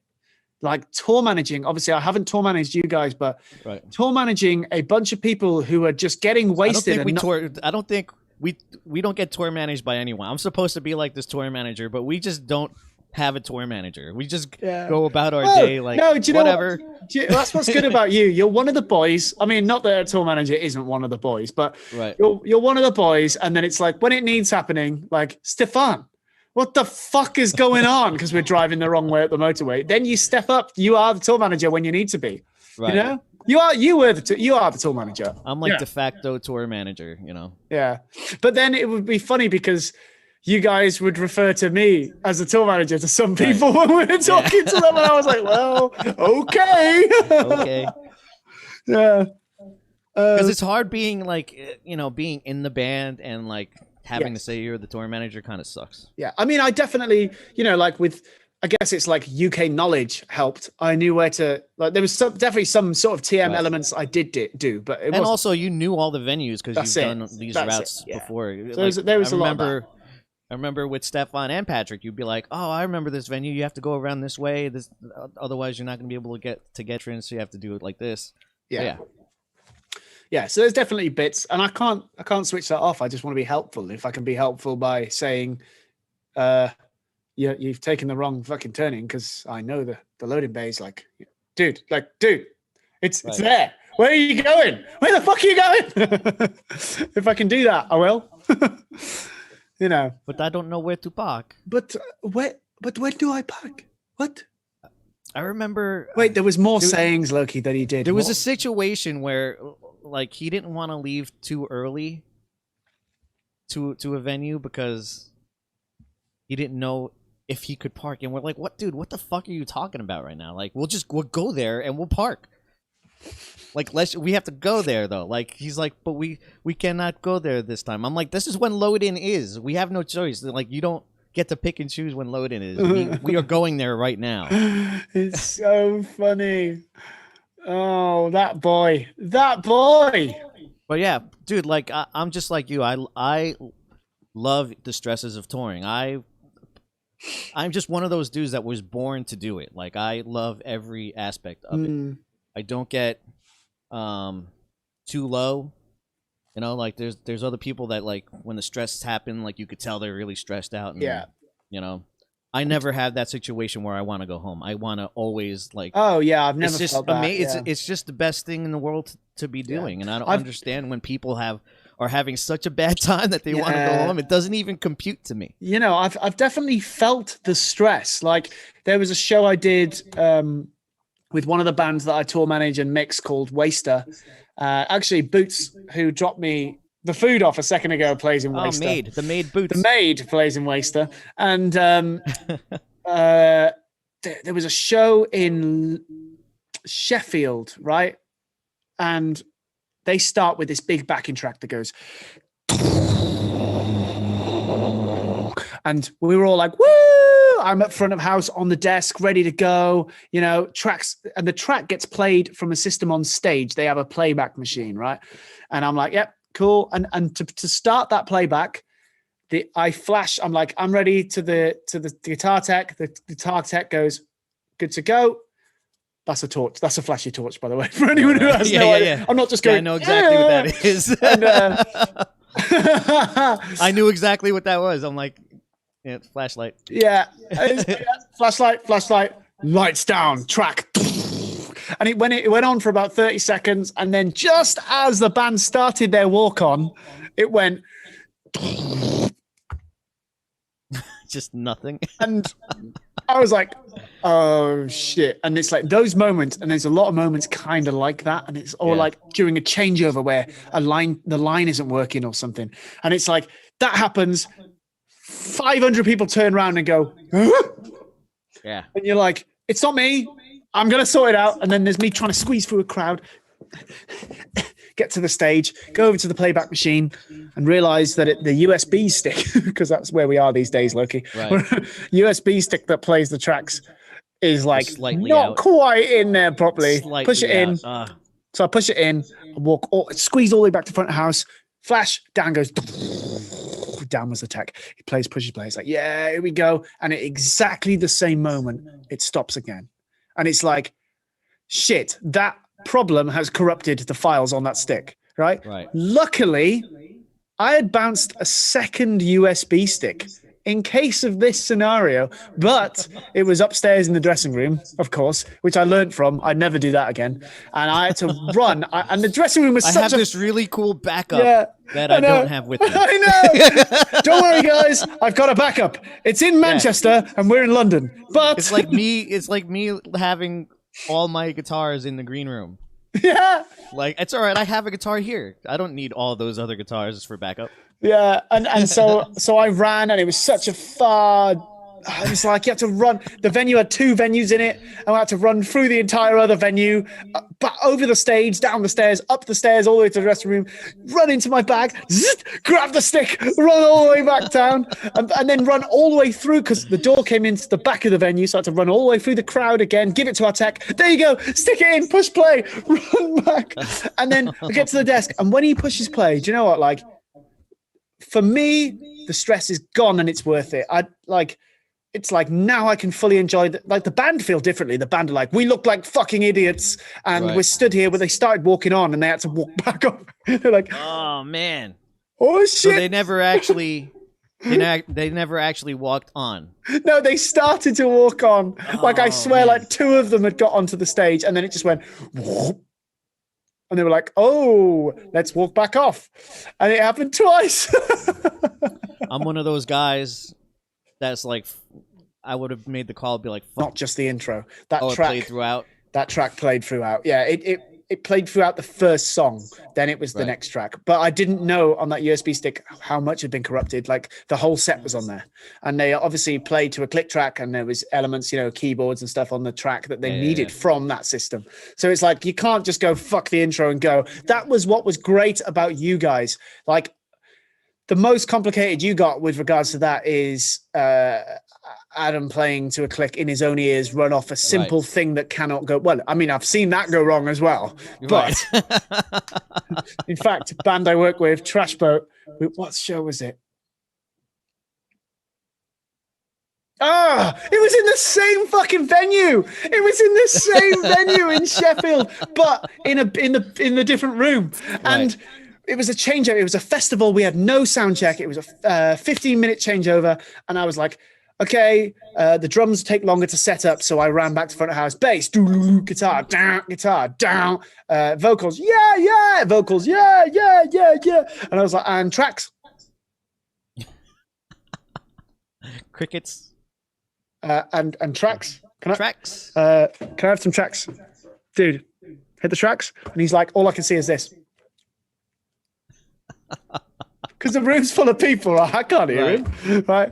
And anyway, I run to the stage, and he's like, "It's just fucking not playing." And it was an iPod, what they call the iPod Classic. Okay. Oh, the old school one. Yeah, with the wheel. And it's like, they don't fucking go. Yeah, that's it. Tripocalypse is just written in Twitch. The Lead Mill in Sheffield. That's what it was. Lead Mill. Same venue, right? It's funny that I've never thought about that before. Same fucking venue. And the iPod just didn't work. It was like going. Apparently, yeah, lead mill issues is a thing, huh? Fucking... is it? Yeah. So, yeah. So, do you know what? Do you know what? Same thing again. The drummer was like, "Don't worry, I've got my reserve iPod." Pulls out the reserve iPod, plugs it in, good to go. Of all the things that failed, Loki, a fucking iPod actually broke in the line check. Like, everything happens. But I think people who go to gigs don't realize, like, there's so much technology involved in making something work. Even that simple thing as an iPod playing something down a cable can break. And anyway, I was saying that's what's good about you guys. It's like the guitar's real, the bass is real, the vocals are real, and you could play without the click. Yeah, you could. We had very little frills. You had little tech. Yeah, just go up there and fucking rock. Yeah, and I probably had the most tech of all of us because I was using the Axe effects. Yeah, true. And those go wrong sometimes. Yeah. They get frozen. They freeze on something. It can all happen. Being on stage and something like that happening is just. Like you get something in the pit of your stomach. You turn around like this was just working. Yeah. Oh, it's so annoying. Literally 2 seconds ago. It's always just working 2 seconds ago. I haven't touched a thing. What is going on? And then it's always something stupid. I think you forgot to do, and you know in your own head you want to blame it on something else, but you're just a dumbass, and you don't want to realize that you're just a dumbass. Yeah, and I feel like half of touring is the art. And knowing your songs and playing well. And I think the other half of touring is dealing with that situation. Yeah. And not only the stress of things going wrong, but the stress of just being in a room full of people looking at you, playing. And in my case, a stress of having my fingers on a sound desk that could potentially fuck the entire thing up. Like, you know, I could easily make you sound shit. You know, trust me, I know, dude. When we went to South America without you, it was my appreciation for you went through the fucking roof. Well, I'm glad it took that. It took that for you to appreciate me, Loki. No, I already appreciated you, but your stock went. It was already it was already peaking, I thought, but then it was just like, whoa, no, it's way more. But South America, though, come on. Like, I wish you were there. You know, so we never talked about this really, but you got dicked out of it. Like, we had you in the plans, and the agency that was in charge of booking the tour, they were like, you were actually like a no-go part of the contract. Like, they were about to nix the tour because they didn't want to spend that little extra money to have you brought there. And they gave us their in-house sound guy that they had. But he wasn't in-house. He toured with you, right? Yeah. Yeah. Bro, it was the worst thing ever. He sucked. And, like, there was a barrier. I do it all. He was from Brazil. And, like, there was a language barrier, and he would do things opposite. If I wanted something in my monitor mix, he would throw it in Howie's, or, like, I would get Howie's mix. It was just always like that. And he would never listen. He just liked to talk, right? But he would never listen to what I actually want. Yeah. And I'd be like, oh, hey, did you remember to do... I do all. I do all. What do you mean you do all? You clearly haven't done it all. I'm asking you for this. I do all. Oh my God, it was infuriating. Yeah, that was funny because you told me that he would say that before the start of the last tour I did with you. And so there was a few nights, you remember, when you were asking for stuff and I would just go, I do I all. do all. Turn the mic. I do all. Yeah, man. Those South as fucked as you say your experience with the sound engineer and also the lack of sleep and the punishing journeys to airports and stuff. It did look amazing. The shows looked. It was amazing. Great. I had a great time. Yeah. Other people, I know you would have done, and I also know that I would have done. I know it. Yeah. Other people couldn't get past the fact of how we were being treated. Like if you let yourself be negative about something, it tends to run away and get bigger and bigger and bigger. 100%. Yeah. So, like at some point, you got to shut that shit off. We know it's not ideal, okay? But also, it's really fucking cool if you just stop thinking like that. And the inability for that dude to not think like that, ended that tour prematurely. But I was having the time of my fucking life, dude. Good. Those shows were fucking amazing. Yeah, they looked fucking sick. I honestly I was gutted when the funding got dropped for me on that tour, and then when I saw the photos, I was like, "Oh my God, really, really, guys, yeah." And you would have had a blast with me after the shows too, man. Oh man, I know it. I know. I was even in the places where it wasn't recommended to go out, like. Me, I'll find the guys who run the shit, and I was hanging out with them. I'm fucking out partying with them, fucking drug gangs. Don't worry, just stick with us, you'll be safe. Hey, forget about it. Hey, forget about it. You're so funny. It was, and down there things are odd, right? I'm staying at this hotel, and you look out the window. They're like, oh yeah, that volcano right there, it's still active. I'm like, all right, that's cool. Of course it is. Why would it not be? Right. They're like, oh yeah, we have fucking earthquakes here every like 2 or 3 days. I'm like, all right, that's cool. It's a different world down there, man. Different animal. Yeah. Fly dates. I thought fly dates would be awesome. They're not. No. Do you know what they are when you just do one and then there's a gap, or it's like you're doing a tour and then there's a fly date in the middle, but then you get back to a normal tour. That's fine. But I think you did way more than I've ever done in a row there, but I've done 4 in a row, and it's fucking, it kills you. It's like brutal. No sleep. You're awake. You're just awake. You're awake the whole time. And you can sleep. The chances for you to sleep are in a moving vehicle or in a plane. Or in an airplane. Yeah. I mean, you're bound to sleep at some point on the airplane because of the lack of sleep. Like you just pass out somewhere. But it doesn't feel good. It doesn't. It does not feel good. It does not fucking. You're not resting.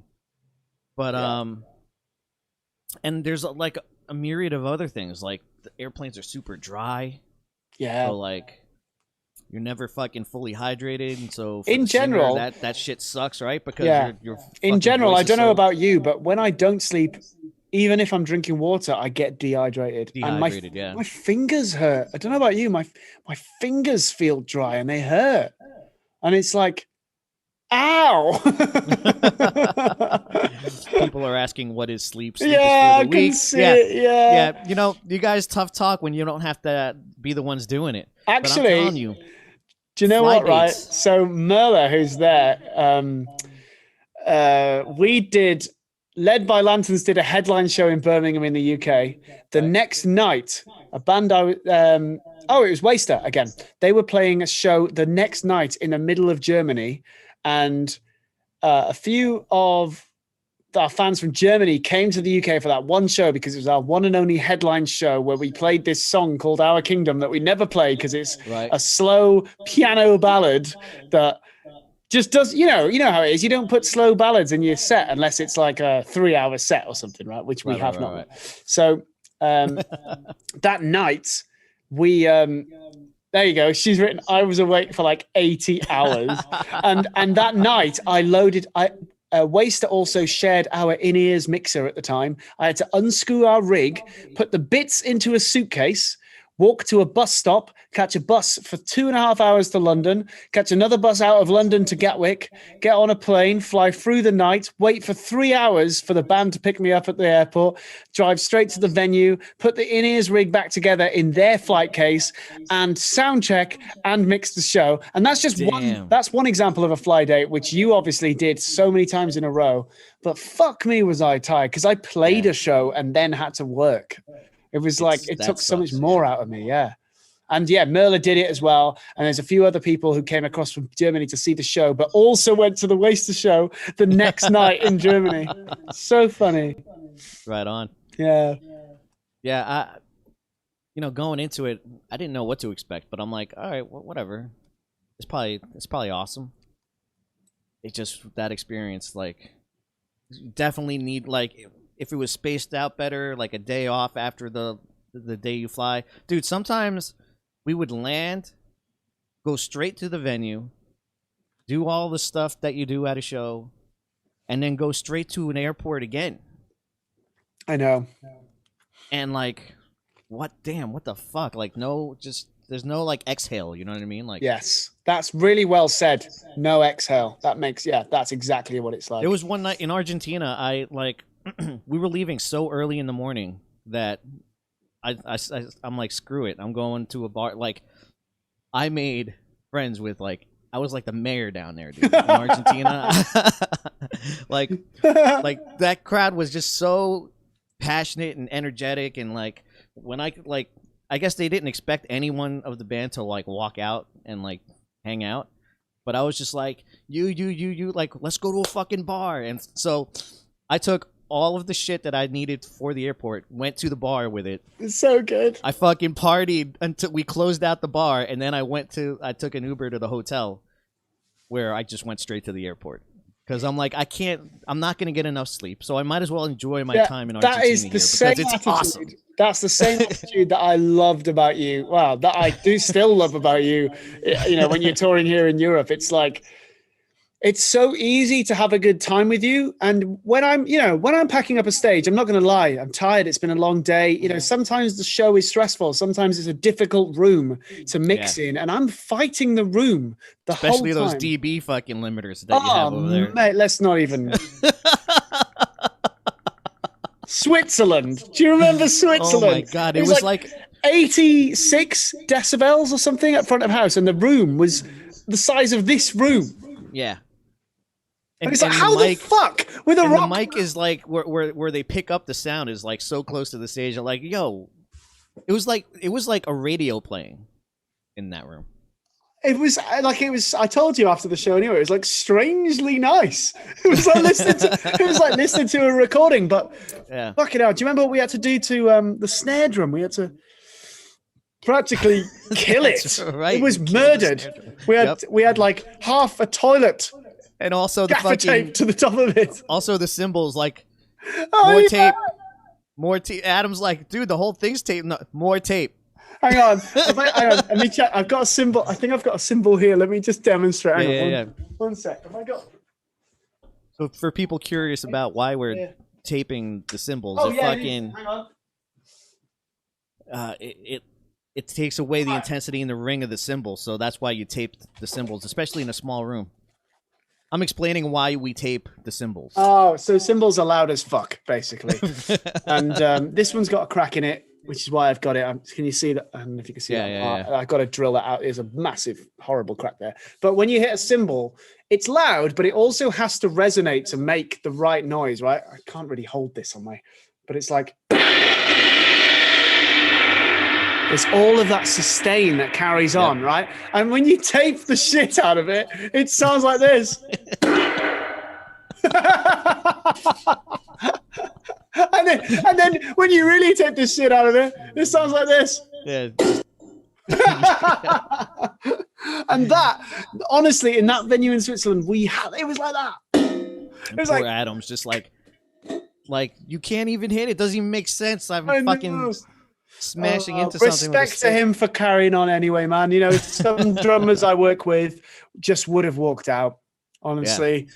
And it needed to be done, We made- otherwise, like the instruments had to be so fucking low that if you had the cymbals just blaring like that, it just Yep. wouldn't have made sense.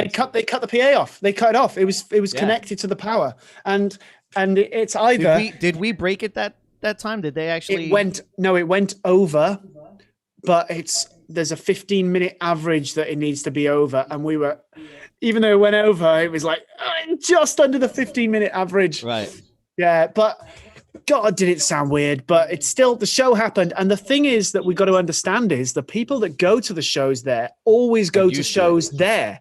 And they're used to that happening with every band they go to see. So every show sounds like that. So they're like, yes, this is fucking great. Yeah, they're used to it sounding exactly like that. Yeah, whereas meanwhile, we're going there like, you know, we're old school soldiers where we need the amps blaring behind us so we can go deaf.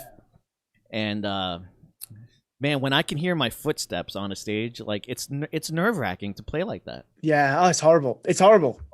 I did one show in Paris. I don't know if anyone in the chat was there, but it was a show with Stand Atlantic, who I mentioned earlier, and it was hilarious.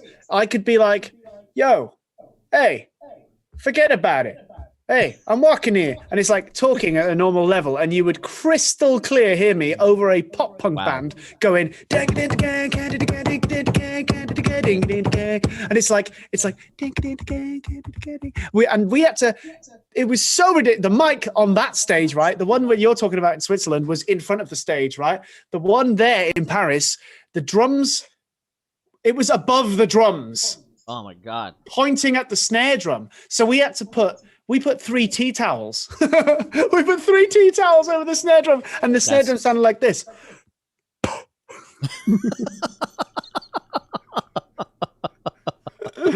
And we had to, otherwise the same thing happened. It cut the power to the whole system, and not just the PA. It cut the power to the stage lights. It was on the same system. Sucks, man. And in soundcheck, it happened so many times. Like I was fighting, and to top it all off, they had a mixer that didn't exist. I was mixing on an iPad. And you know how much I love that. We've had a few times where that happened, actually. And you know how much I love it, Loki. I fucking love that.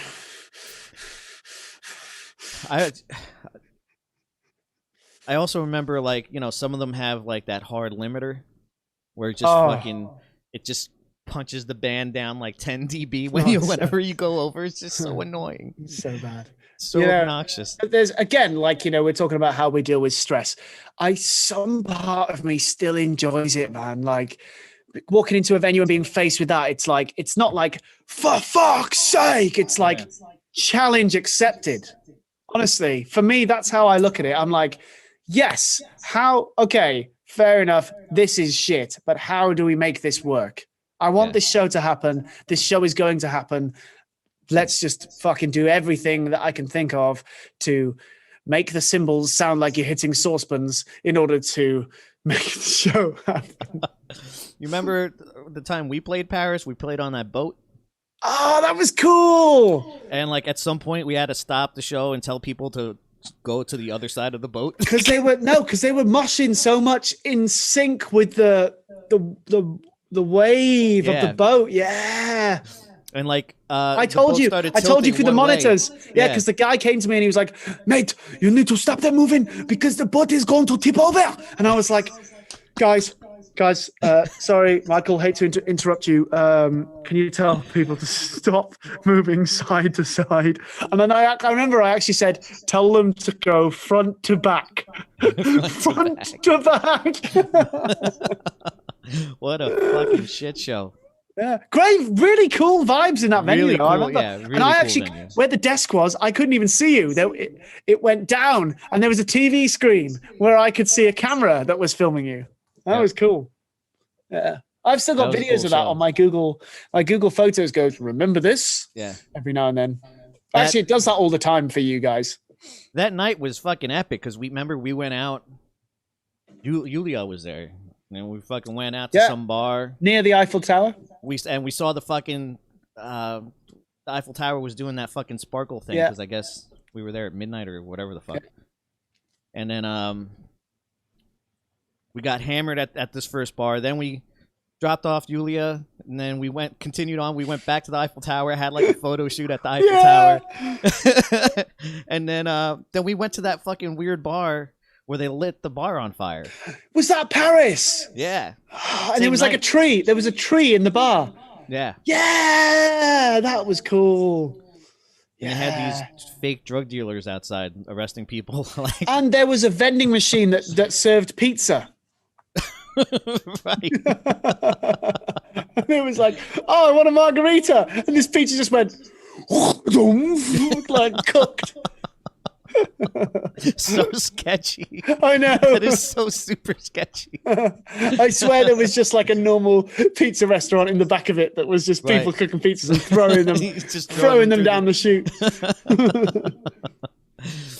Yeah, that was an epic night. So, like, at this bar, every time someone brought a round of shots for their group of friends or whatever, the bartender would light the wooden bar with lighter fluid, and fucking with a lighter, just the whole fucking bar would just set on fire. Yeah, bizarre, but fun. It was really actually, and the whole bar smelt like that lighter fluid. Do you remember? Yep.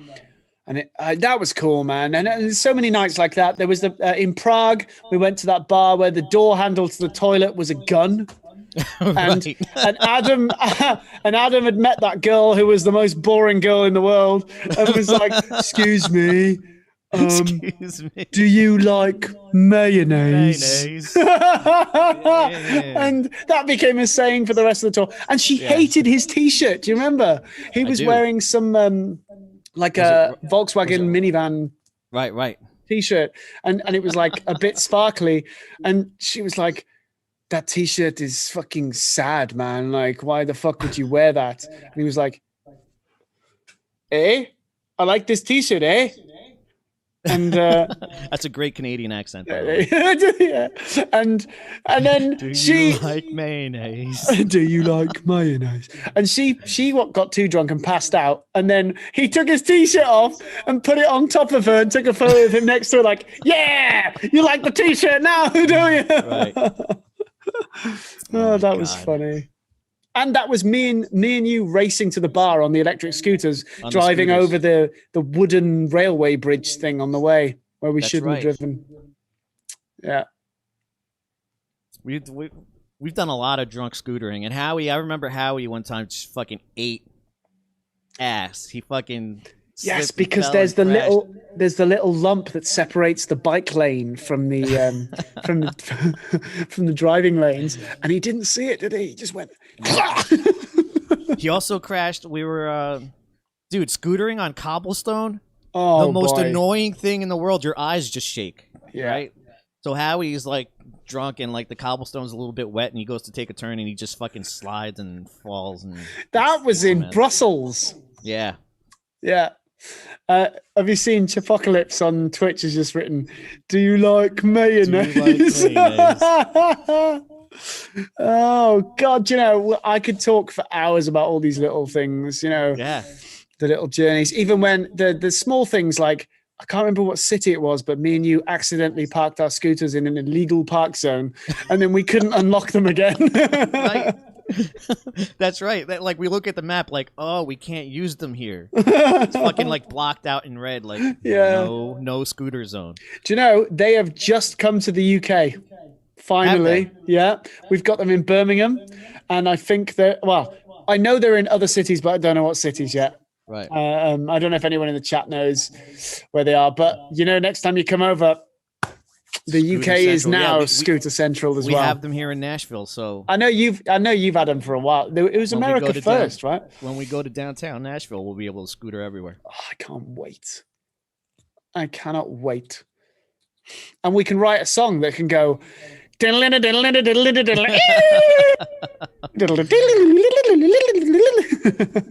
know what you did miss, that you're probably happy that you missed it, is when we were going up this fucking mountain in Norway. Well, it was snowing. I do not regret missing that, because from the photos I saw, it involved every single one of you standing in the snow, right, and trying to push a full trailer of gear up a slope. Dude, we somehow delicately and carefully went downhill with the trailer by hand. And just like, if you tip it all the way up, the back of the trailer hits the concrete and slows itself down. That's what we had to do the whole time. It was like lifting it up over my head so we can slow down. Okay, fair. Well done. Holy, dude. Talk about stress. And like, the fucked up thing is if like you looked over to the right, like it's literally like a back road and you're in the middle of the mountain and there's a waterfall that's frozen, and people are climbing the waterfall. Fucking I'm like, people are climbing the waterfall. That's insane. We're in Norway. Yeah, this is Norway. Yeah, man. Do you know, Norway is obviously, you agree with me, it's such a beautiful, incredible scenic place. However, it's very expensive. It's a very expensive place, but I think it's worth it. Like they've got all kinds of shit up there. They've got isolated cabins you can go and spend a week in, watch the northern lights. They've got glaciers. They've got fucking valleys. It's like a fairy tale. It is a fairy tale. Oh, it's amazing. Yeah. I actually plan on driving up there. There's a band that I work with. Some of the people in the chat know the band. They're called Normandy, and the band are from Sweden, which for me is on the way to driving to Norway, right? So they're releasing an album in February, on February the 19th, which is 2 days after my birthday. You remember my birthday on that tour? Oh yeah. Oh yeah. So my birthday's on February. Yeah, you do. Enough said. Enough said. And so they're releasing their album on February the 19th, which is 2 days after my birthday. So actually, it's a surprise to them. So I hope they don't ever see this. In fact, maybe I shouldn't say it. Right. But I'll say it really quickly. I plan on driving up to Sweden and surprising them, partying with them for their album release, but then driving on to Norway and spending a couple of weeks or something in Norway before driving back. Yes. Now, dude, hopefully they don't see this. Fly over there. I wish I could fly over there now because, like, I've made so many friends, right? Yes. Like, oh, mate, you are the friend maker. Where it's just like, I always ask people if they're taking refugees, but if I could go there just to fucking get out of here for a little while. Dude, I've told you before, and I'll say it again. Like where I live here, we've got we let bands crash all the time. We've got like, I've got enough room in here. I've got I'll show you. I've got hang on, where am I pointing? That black mass. Fucking hell, I can't point. That black mass there is a spare mattress that I've got tied up, and I've got all nice bedding for it. You're welcome to come, and there's all this space for you to stick it down on, man, and just enjoy your time here. And also we've got another room where bands normally crash, which has a ping pong table, TV, and everything. You can. I mean, I might need a longer term solution. Like I might have to work out of there or something. Yeah. Well, even if you work, dude, you're welcome to stay in that band room for a long time. Honestly, like you've done so much for me, given me so much work. I really appreciate it, and I enjoy being with you. And you are welcome here for a long time. I mean that. I actually mean that. Fuck yeah. Yeah. I can't wait to play again. See, shit like this gets me amped up. Yeah, I know, because because the environment I know you from is full of that. Right. And I'm feeling the same thing, man. Talking to you, and we're talking about those memories. It's like it brings back the feelings. Like it's good times, man. I hope that what I'm working on comes into fruition. It's a long way away, right? Like September of 21 seems like it's a year from now. Yes, but it'll go like this. Yeah. So, but I hope what I'm planning does come through. And you already got to pencil us in on your fucking calendar. I know you're a busy man that gets booked way in advance. Oh man, wait, you need to. Right, yes, I do. Because I remember like when we were already planning our tour, like I think we told you like it was like a year and a half before we were going to do it, or a very long time. And you're like, that is literally the only time I'm booked right now. Yeah, I know. That was so annoying. And I feel like the problem is with this Corona thing is everyone I'm working with is going, right, let's book a tour for this time. And then they go, shit, that's not going to happen. And it seems like everybody from that point picks the same time period to rebook. Yeah. So it's like it was originally March, right? March 2021. And every tour I had was like, well, now they're on top of each other in March. And then I don't know if that included you. Did you have something, or was this year just gone? Oh, it's this year gone, right? It was this year gone, yeah. It was like May. Was it May or?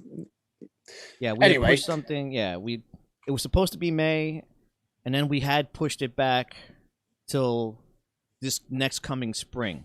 Okay. And so that when we had planned to rebook it, you had already been booked. Yeah.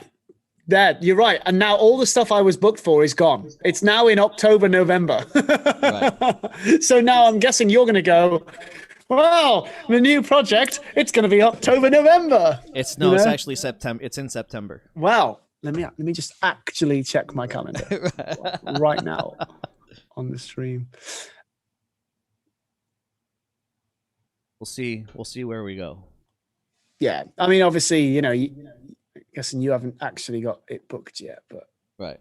It's being worked on. It's actually, yeah. September looks good for me right now. I'm telling you that. Right on. Vadim's on the fucking prowl. He's already working. So great, wonderful thing. Oh, Janny's written on YouTube. We won't tell them. That's obviously about Normandy and my surprise. Yeah, right. Please, because I think it'll be really nice to surprise them. And there is a small chance they'll watch this, or one of them will watch this, but it's a chance I'm willing to take. Yeah, hopefully they're not watching this. I don't know. Right. What's next that you can confirm? That's not a secret. So we have a tour still scheduled for December at the moment, right? But just UK stuff. Just UK, but the problem is to make that happen safely is such a problem right now. We're all in agreement. I've been honest with everyone. I think everyone who's here has been on one of our streams and known what I've said. I don't think that we can make it happen safely. The problem is the agent, who is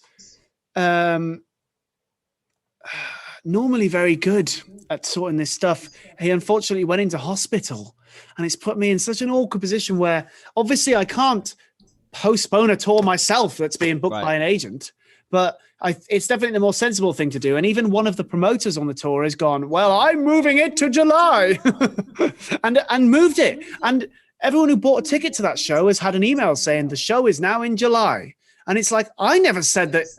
Me personally, literally never said that was confirmed. Did you work that out with the agent somehow? The agent said no. The agent. How do you book something in July? I know, Loki, right? So that causes obviously everyone who's booked a ticket with them to go, shit, is the whole tour being rescheduled to then? And it's like, well, now that's probably the goal, right?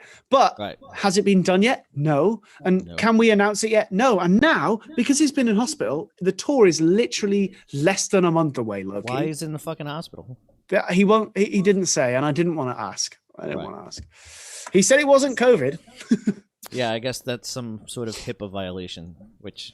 So basically, that's the most imminent thing happening with us is the decision of what the fuck is going on with that tour. Because also we were going to release an album before the tour, but now it seems like we shouldn't. We should wait.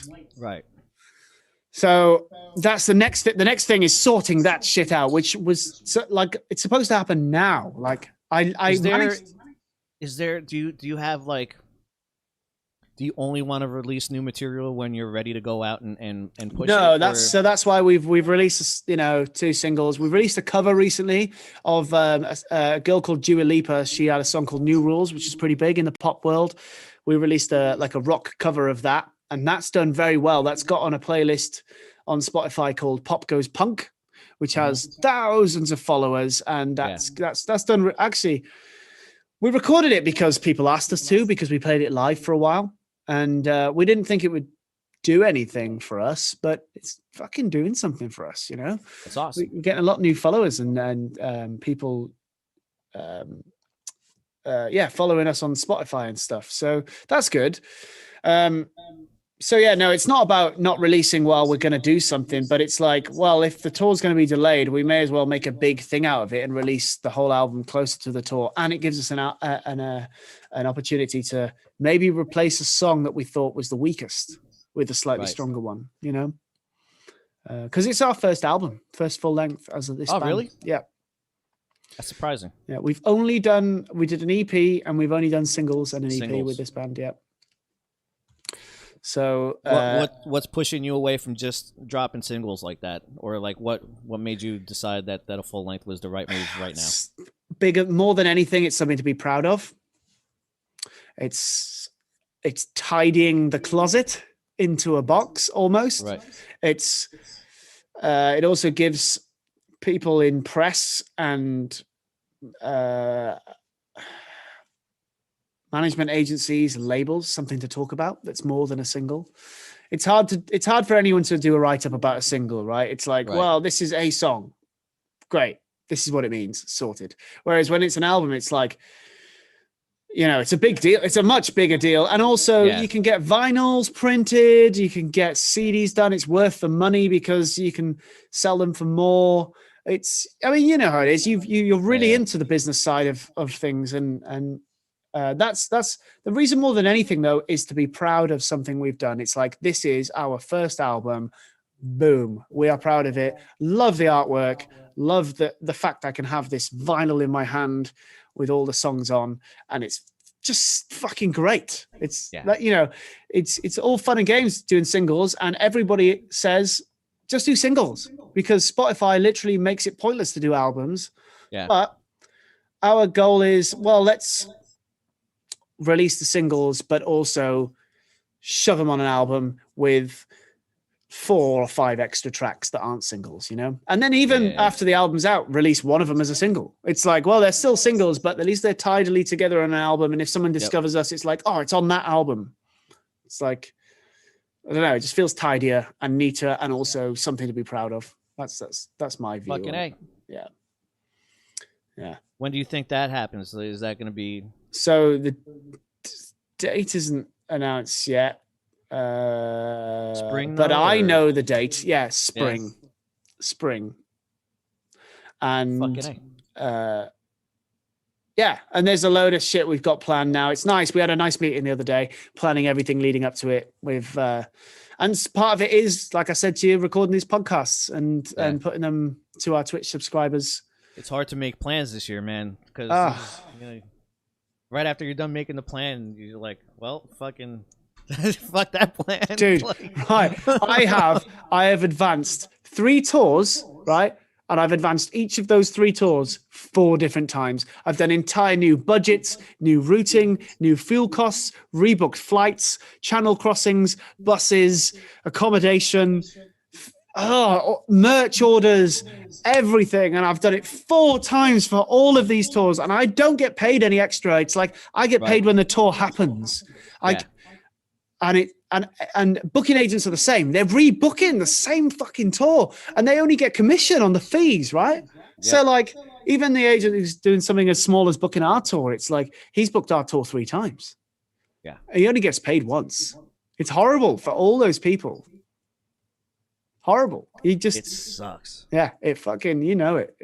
I've had a conversation with the European guy, and like he's, you know, filling me in a little bit about what the nightmare that he's gone through. Because he does like a lot bigger bands too. He's done some pretty cool tours, and he's just told me the logistical nightmares and like obviously not getting paid by anyone because, like you said, you don't get paid unless that shit happens. Yep. And there's a lot of work that goes into that, man. A lot, actually, a shitload. Yeah. Hannah on Twitch, thank you so much for saying that. Anything we can do to further support you, just let us know. Honestly, that means a lot. Literally, thank you so much. You know, we're doing our best. We're not just not enjoying this time. You know, it's misleading for me to say we're struggling. We're not struggling. We're enjoying this time and enjoying the opportunity to spend more time making better content, better songs.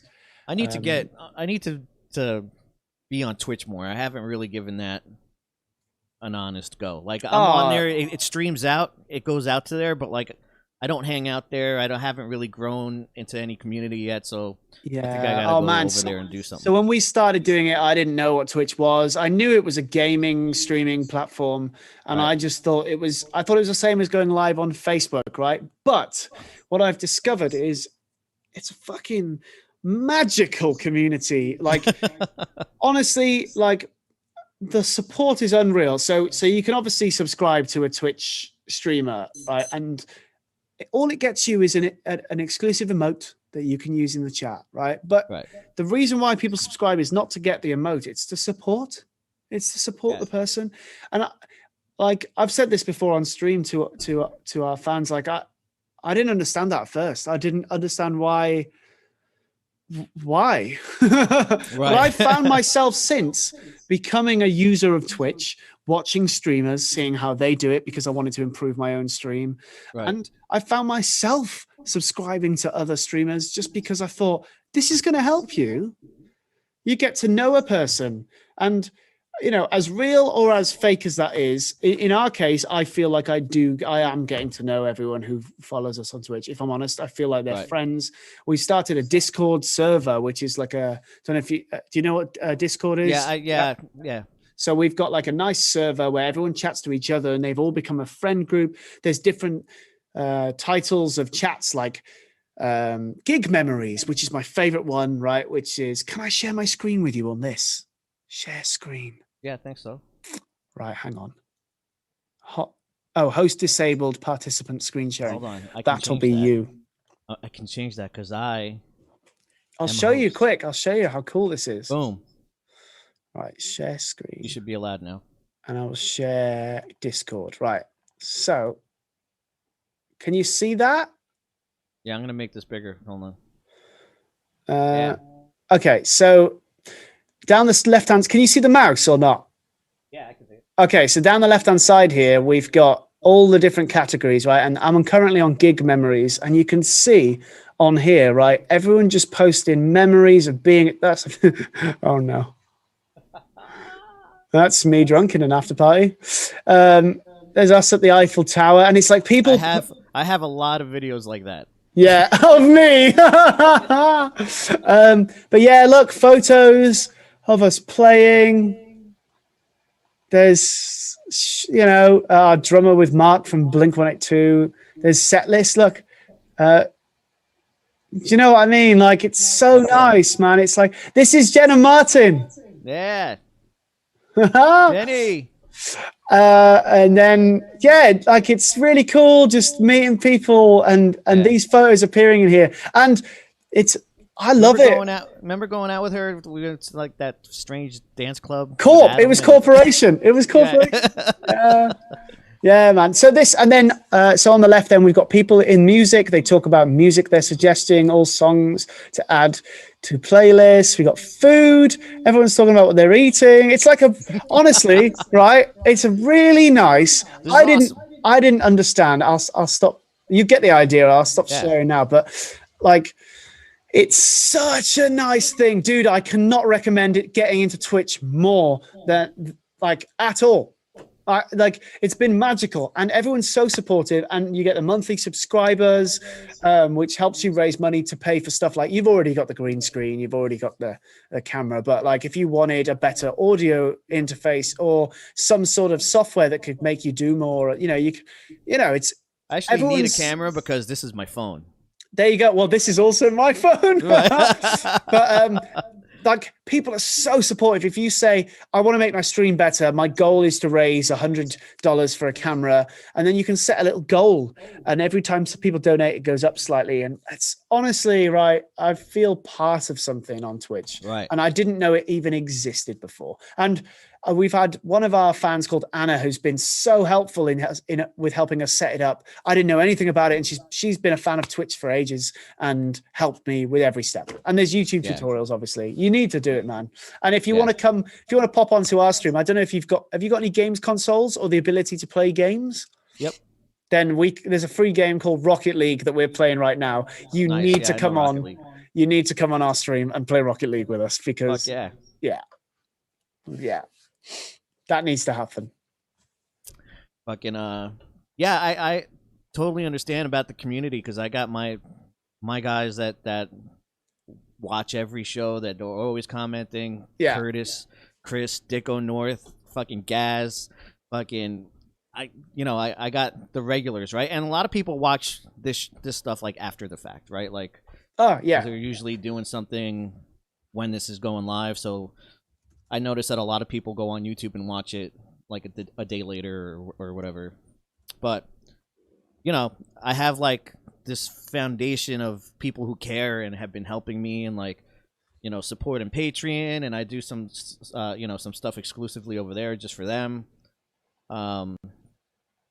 So yeah, it's cool to be a part of something like that, and I think I will go on Twitch and fucking and do something over there and grab onto some little community over there. It's really nice, yeah. And obviously you're welcome to come and post your links in our Discord channel and all that kind of stuff. Because I know a few of our friends are watching, and I'm sure they'll be up for watching future streams with you. You know.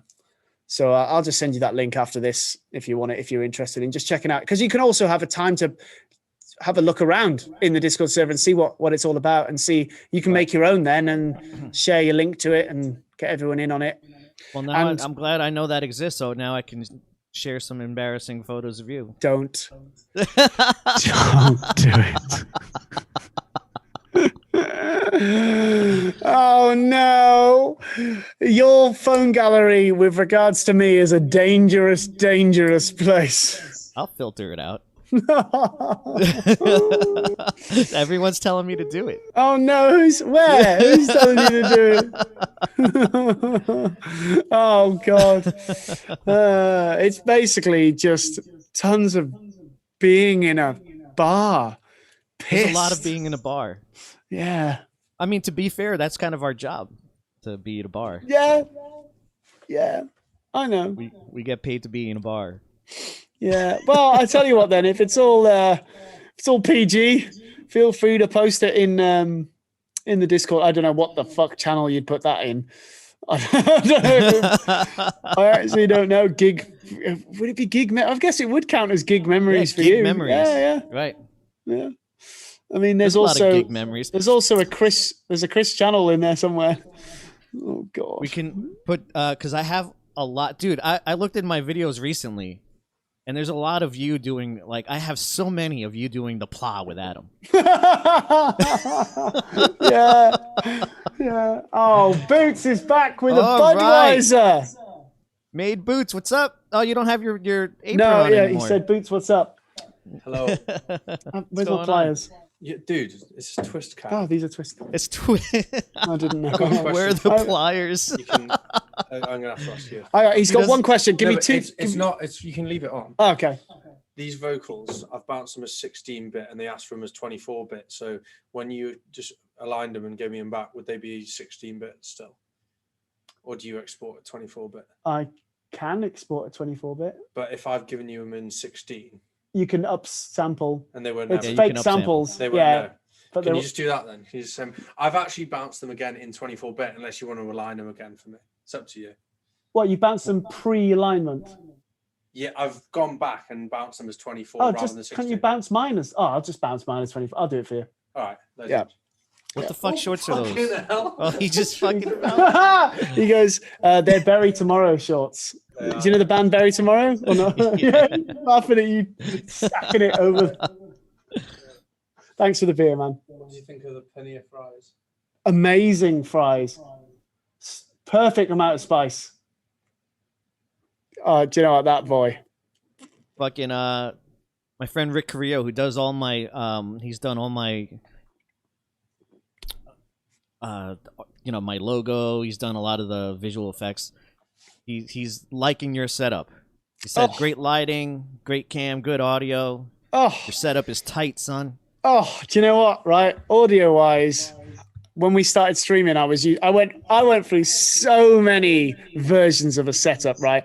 I ended up getting a new laptop because my old laptop couldn't handle it, right? Oh, really? But before that, I had an old PC that I had a dual PC setup for streaming where I'd do some things on one laptop and then use a capture card to make it across to the other laptop, and that would cause delays. So I'd have to have delay compensation. I was using condenser mics through interfaces, which I guess you're doing now. And then I bought this laptop, and I bought this.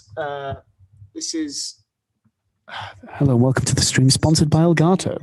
But this is an Elgato Wavelink, right? And what it does is it's not great. Like it's designed for voice. It high passes itself. It does deal with peaking very well. Like it's not really it just kind of smashes the shit out of it, right? But what it has in it is an audio processing engine. So it takes it away from my laptop, and it comes with a plugin. I'll show you, which basically allows you to adjust each level for not only for the stream output, but separately for your headphone mix. For everything on your computer. And it's the best thing I ever bought.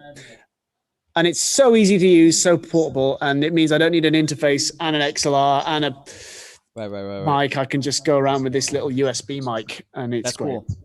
Yeah, that's cool that it's got everything. You're portable like that. And it's got a headphone out and the volume knob for my headphones, and the mute is here. It's actually really good, honestly. I like, and yeah, the camera's just my phone and some desk lamps pointed at my face. Yeah. So thanks to that. Thanks to. I use a virtual cam for the phone, so like, right now it's running on the Wi-Fi. Like it's not even connected to the computer. Like, fucking and that's awesome to be portable. But I have like my home studio set up. Obviously, the PreSonus has a loopback feature, so that's good. Immediate like feedback. So everything is just going through the interface, and I don't have to use anything else for if I want to get sound from Pro Tools or anything like that. Like the loopback feature, just like I have the sound right there. So. Oh, that's so good. Yeah, that's really good. Yeah, it's the same sort of thing with this software. You can have the Pro Tool. Well, I've got Studio One, but I've got the Studio One output as an input in that virtual mixer, which I can then send to the stream. Honestly, I started off so complicated, and I'd gone through so many different versions, and things went wrong so many times. And also the internet here was shit, and I had to get a new router. Dude, I did the same fucking thing. Like my internet was shit, mostly because in Nashville, like they only had like my only carrier was AT&T, which is they're not fiber optic cable. Like so. Finally, a company came in where they have fiber optic cable now, and I had to switch the internet. It's so much better since I fucking switched. See, here I have about 35 megabits a second download and tops 5 megabits a second upload. So my streams are using about 3.5 of that, because I'm streaming in 720, right? I can't stream in 1080. It's too much. And if anybody else here in the college decided to become a streamer, we'd be fucked. Yeah. We'd be fucked. We'd have to like choreograph each other. I had the same shit that you have now. Okay. Yeah. I switched it, dude. I cried for joy when I switched, because like now mine is like 1,000 megabits per second. Oh man, for download speed, and I think my active, like it says it's more upload speed, but like I've seen it work at 40 megabits per second upload speed. So we can't get that here. We can only imagine the first time I had like that internet here, I was like torrenting like every plugin that I could. Yeah, man, we can't get that here at the college. Honestly, there's houses close to me that can get it easily, but because this is an old council college that's closed down, they don't want to put a new line into it. Really? We're on old copper lines in the floor. Yeah, and they won't do anything about it. And we can, but we have to spend £2,000 and £500 a month on line rental. That's the only option to upgrade it. Yeah, Curtis, my friends making fun of me. That's a big upgrade from AOL. Yep. Yeah, my internet was pure shit. Pure shit, mate. Pure shit, mate. Oh, dude, Remember that guy Tom? Yeah, I thought you just reminded me of him as well. Yeah. He used to get so angry when I said, "That's not what I sound like." I'm like, "Yeah, it is actually." It's pure shit, mate. What happened with him? You were driving. You told the story. Oh my god. Yeah. So I actually wasn't behind them. I was doing tour manager things back at the venue, which means I was hanging out with Michael drinking whiskey and probably doing some other things. But Goolsby and my friend Marco, he showed up to the concert. I think we were in the Netherlands. Yeah, pretty sure. And they went to check into the hotel. That's right. Arturo was checking into our hotel, and Goolsby had his own. He wanted his own room. He didn't want to be a part of our shenanigans, so he got himself. Understandable. Understandable. He wanted to check into his own room. So they go off. Tom is driving Arturo, and Goolsby's in the car with Marco, following them. And from Marco and Goolsby's point of view, they're at a stoplight that Tom is going to turn right on. But in the bike lane, some girl in a fucking Vespa was coming up fast in the bike lane, and this dude Tom was notorious for just not looking. He didn't care. Like, and we constantly would I would yell at him all the time, like, dude, you gotta look. And he would say shit like, I've literally never been in an accident before. I'm like, well, there's always a first time for fucking everything, dude. And you know, he would like make excuses for his shitty driving. He's like, I'm just keeping up with keeping up with the traffic, or you have to drive like that way around here. You guys are not from here. Just let me do my thing. And we're like, all right. So, girl speeding up in a Vespa. He doesn't look. It starts getting in the intersection, and he slams into this broad. Like, he hit her hard. She flew like 25 feet. And Goolsby and Marco in the car behind them, they're like, holy shit. Girl had a broken wrist. Fucking, it was crazy, right? So, of course, I'm not there, but I get the phone call of, what do we do? I'm like, what do you mean, what do we do? Like, you call the fucking cops and you fucking deal with it. Like, you were driving, so it's your van, technically. You have to deal with it. You call the cops and you deal with it as you need to, and then come back. And dude, they were shitting bricks. Like, it was like Rookie Central over there. Arturo's like, should I leave? I'm fucking from the U.S. Like, what? I'm like, no, you don't leave a scene of an accident. You stay right fucking there. You know what I mean? Oh boy, I've literally never hit anybody before. So he said that to Goolsby.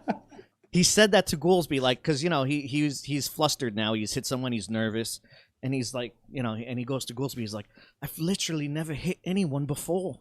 And Goolsby said, well, now you literally have.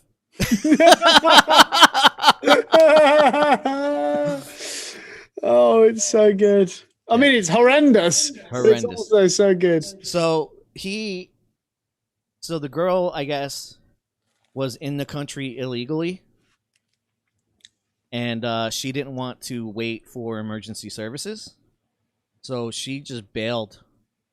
And that dude got lucky that, because he hit her, it was his fault. She was hurt, and nothing happened to him because she did not want to deal with any police or emergency services to be caught in the country. Well, yep. So that's Tom. What did we say before? Well.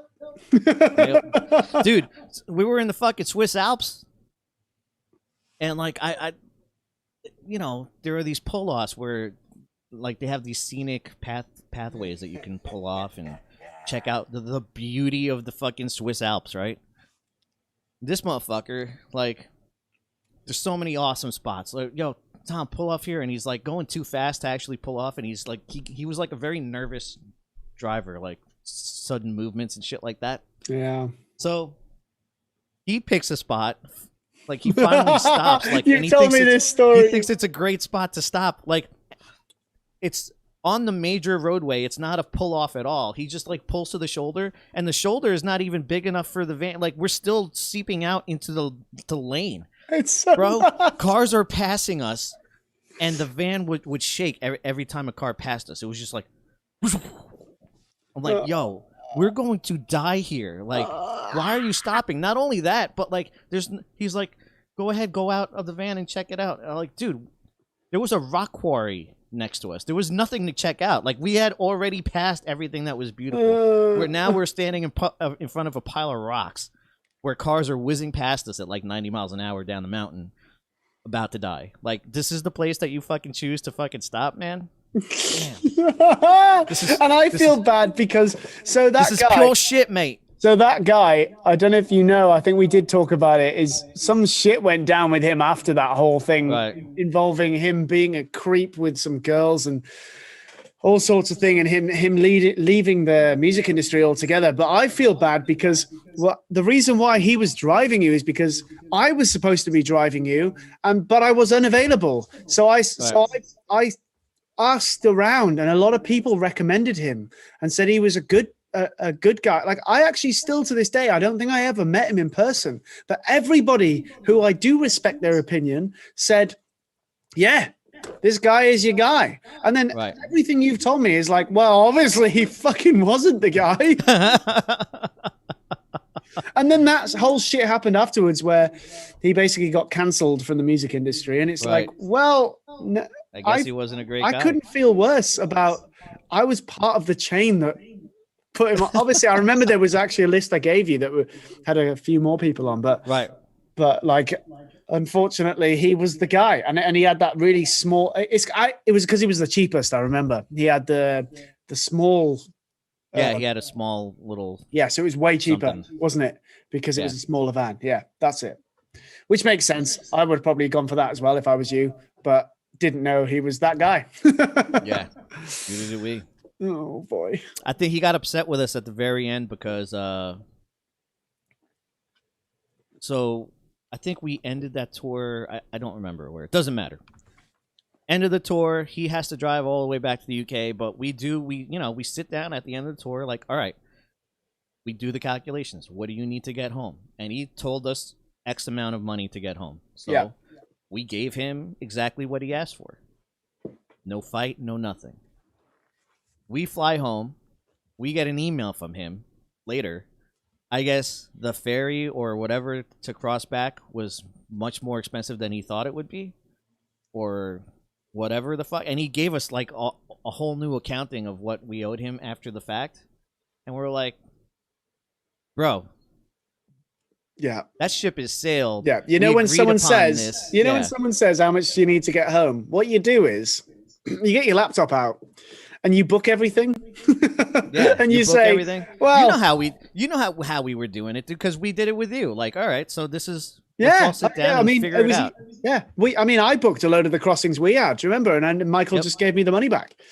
He was like, "Well, that's what you do. You say, well, it's going to cost this much because I know it's going to cost this much because I'm looking at it right here. You don't go, right here. Well, I reckon." Yeah.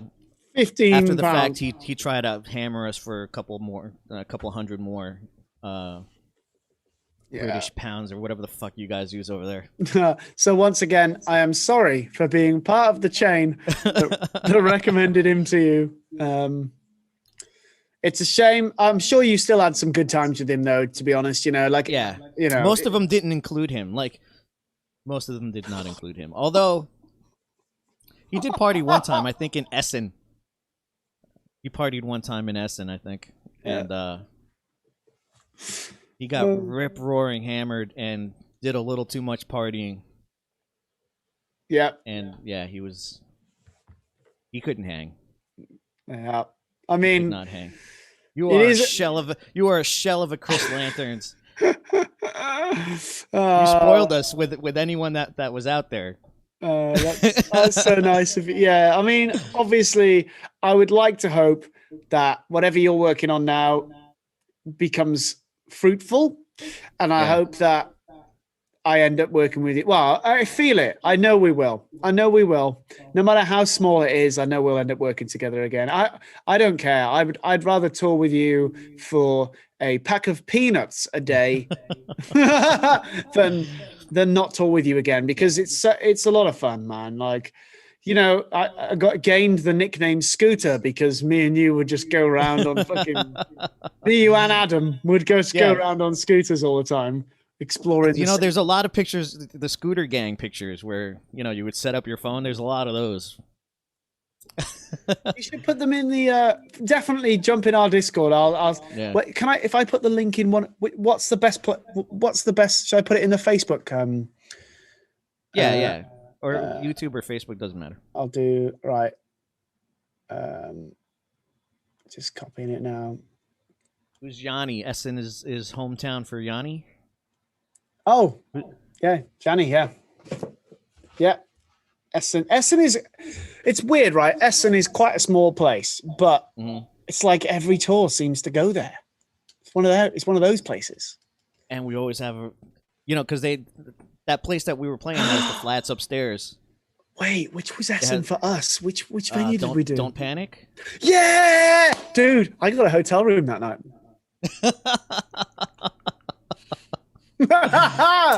Right, so I'll paste it in the Facebook chat. This is the Discord link. I may as well paste it. I've got all three open. I'll paste. I made my own friends that night, if you remember. Yeah. Paste it in the YouTube as well, and that's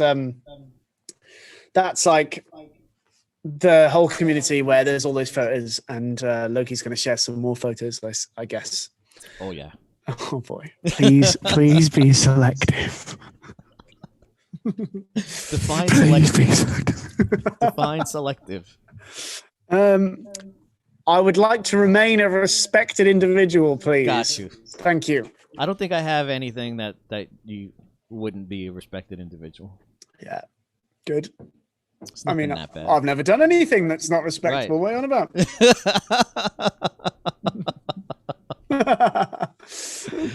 You know, I always tell people, like, people have this imagination of what tour is, and it's usually not that. But oh yeah. But we do have our fun.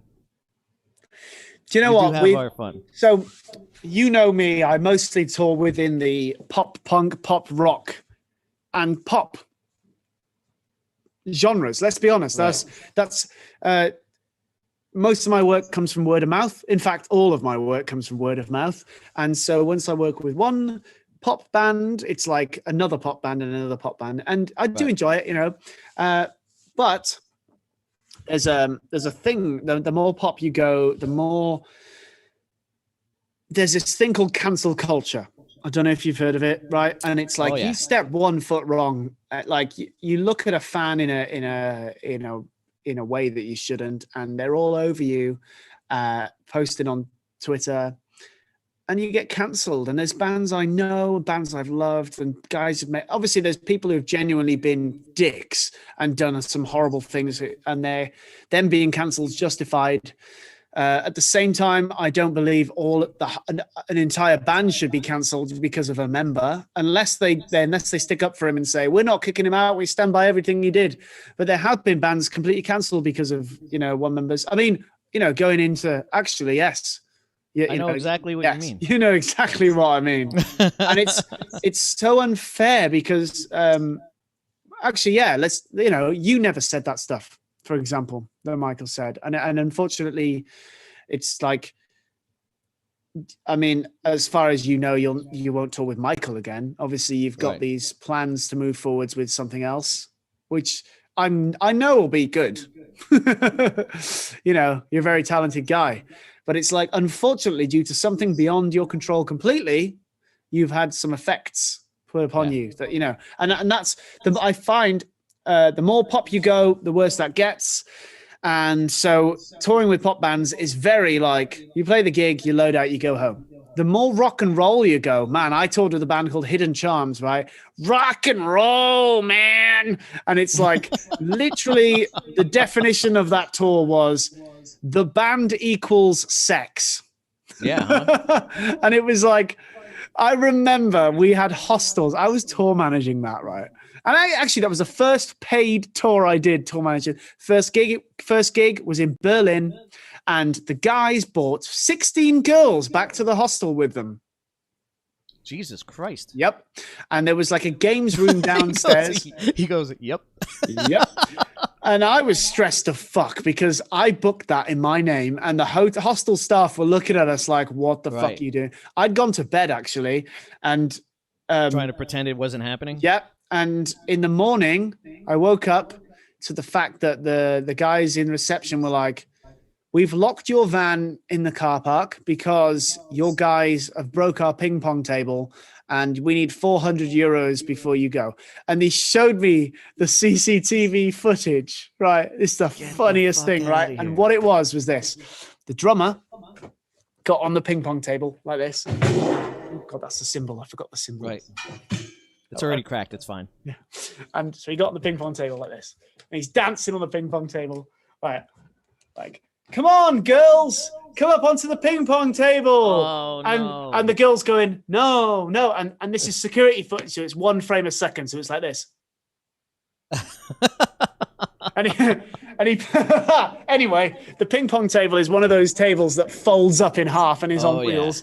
So he pulls this girl up and the whole thing goes, just boom! Oh. All the wheels snap off, bits of plastic fly everywhere. And then they go, ha, ha, ha, ha, ha, and they keep on drinking. And then a girl who they brought back to the hotel just starts pissing in the corner of the room in the video.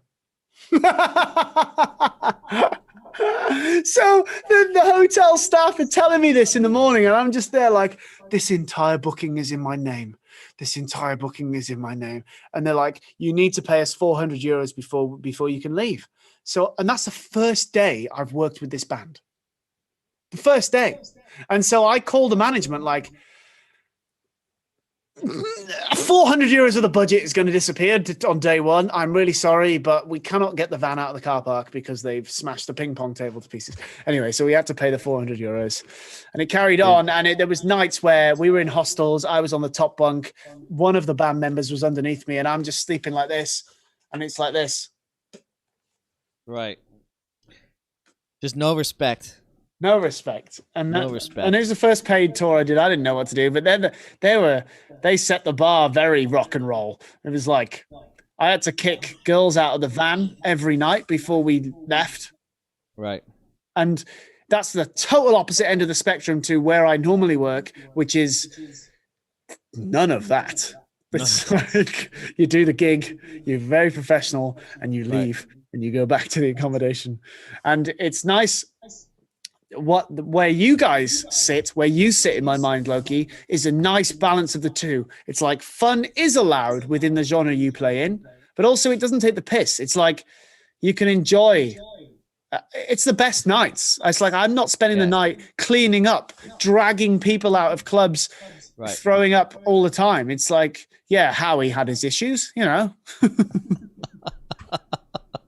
Poor Howie. But you can have fun and you know when to stop. Yeah. You know when to stop. You even, no matter how wrecked you got, Loki, you'd be like, there was nights where you'll tell me, you'll be like, we need to go. I'll be like, oh, Loki. I have a very good intuition on when it's time. Very good. Honestly, you literally nail it. The fun work ratio with you is there. I can't think of anybody else that does it better, honestly. I figured, like, if you're gonna do that, you have to also be in tip-top form when it's not that time. Yeah. Because if it bleeds in and you're slagging off, and if I'm not playing right, or if I'm not participating in load-in or anything like that, then you're doing it wrong. Yeah, and I feel the same way. Like, I would never, ever slack off on a load-in, no matter how hard the night was. If it gets to load-in and I'm struggling, I'm like, well, this is my fault. I need to work harder to push through this. Yeah, it's actually sometimes if I feel banged up when it's time to do it, I work even harder. So no one can give me any we have the same. We have the same. Because I don't want to hear, well, you partied, so you weren't keeping your end of the bargain Yeah, or whatever. it's No, nice I to be fucking the go guy. even harder. Yeah. It's nice to be the guy that also partied as hard as the other guy, but you can still say to them, come on, get a fucking move on. Like, Yeah. I was out the same amount of time drinking the same amount of beer. It's like, Yeah. come on. That's how I view it too. Like, be a leader by example. Like, Yes. you're not going to see Yes. me fucking slack off because I hung out last night. Like, if you see me busting ass, I expect you to also bust some ass. Let's go.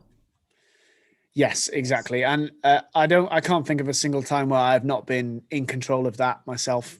Yeah. On the professional side of the business, loading And in. plus, we kept that away from the people who didn't want to do that. Yeah. Right? Like, we never like- forced, we never, like, that was the problem with that Hidden Charms band, is there were half of the crew that wanted to go and sleep, but they'd bring the girls or the party back to the room and turn the lights on, start smoking and drinking and wake everybody up. There is a difference. Definitely. You never did that. Literally. Yeah. The band lived where it lived, and it was our responsibility to find it. Yeah. You know what I mean? Yeah, it's honestly like the more we talk about this, the more I realize how I took it for granted how much you understood that, to be honest. And well, everyone did. Everyone just knew. Everyone did, yeah. Yeah. And that makes touring so much easier. Because I don't know if you've ever toured with bands that aren't like that, but fucking hell, I have. And it's hard work. Yeah. Man. It's hard work. It's true. Like, it's hard to find people that can operate that way, and you can't do it with rookies. Sometimes you can't trust a person to come out. Yeah. You know what I mean? So you kind of have to vet who you even, especially out in Europe. There's a reason why Goolsby was playing and not some other guys.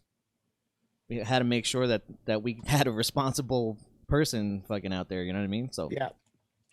And it's I've had some members of bands I work with have gotten so drunk, and it's a night where, for example, I'm not driving the next day, or the responsibilities of me are less the next day because we've just got a travel day. And I've been like, so am I good to take the van back to the hotel? I'll come back and then we can drink. We'll all get an Uber back later. And, we can all have a bigger night tonight. Is that good? And everyone's gone, yeah. And then the singer or whoever has got more drunk and wanted to go back because they've got too fucked. And then the van's gone. And they're like, I never told you the van could go. I'm like, you literally did, like, in front of everybody. And they're like, I wasn't there. I didn't say that. Everybody else must have said that. I'm like, you literally said that to me. And I've had proper square up moments, like, where the singer has said, like, you will never fucking work for this band ever again. Dang. You left me with no way to get back to the hotel. Absolute disrespect. I'm like, that is not what happened. And luckily, over the course of the following day or whatever, I've always been able to sort it out, and we've come to, we've become friends again or whatever. But some people can't handle their drink, man.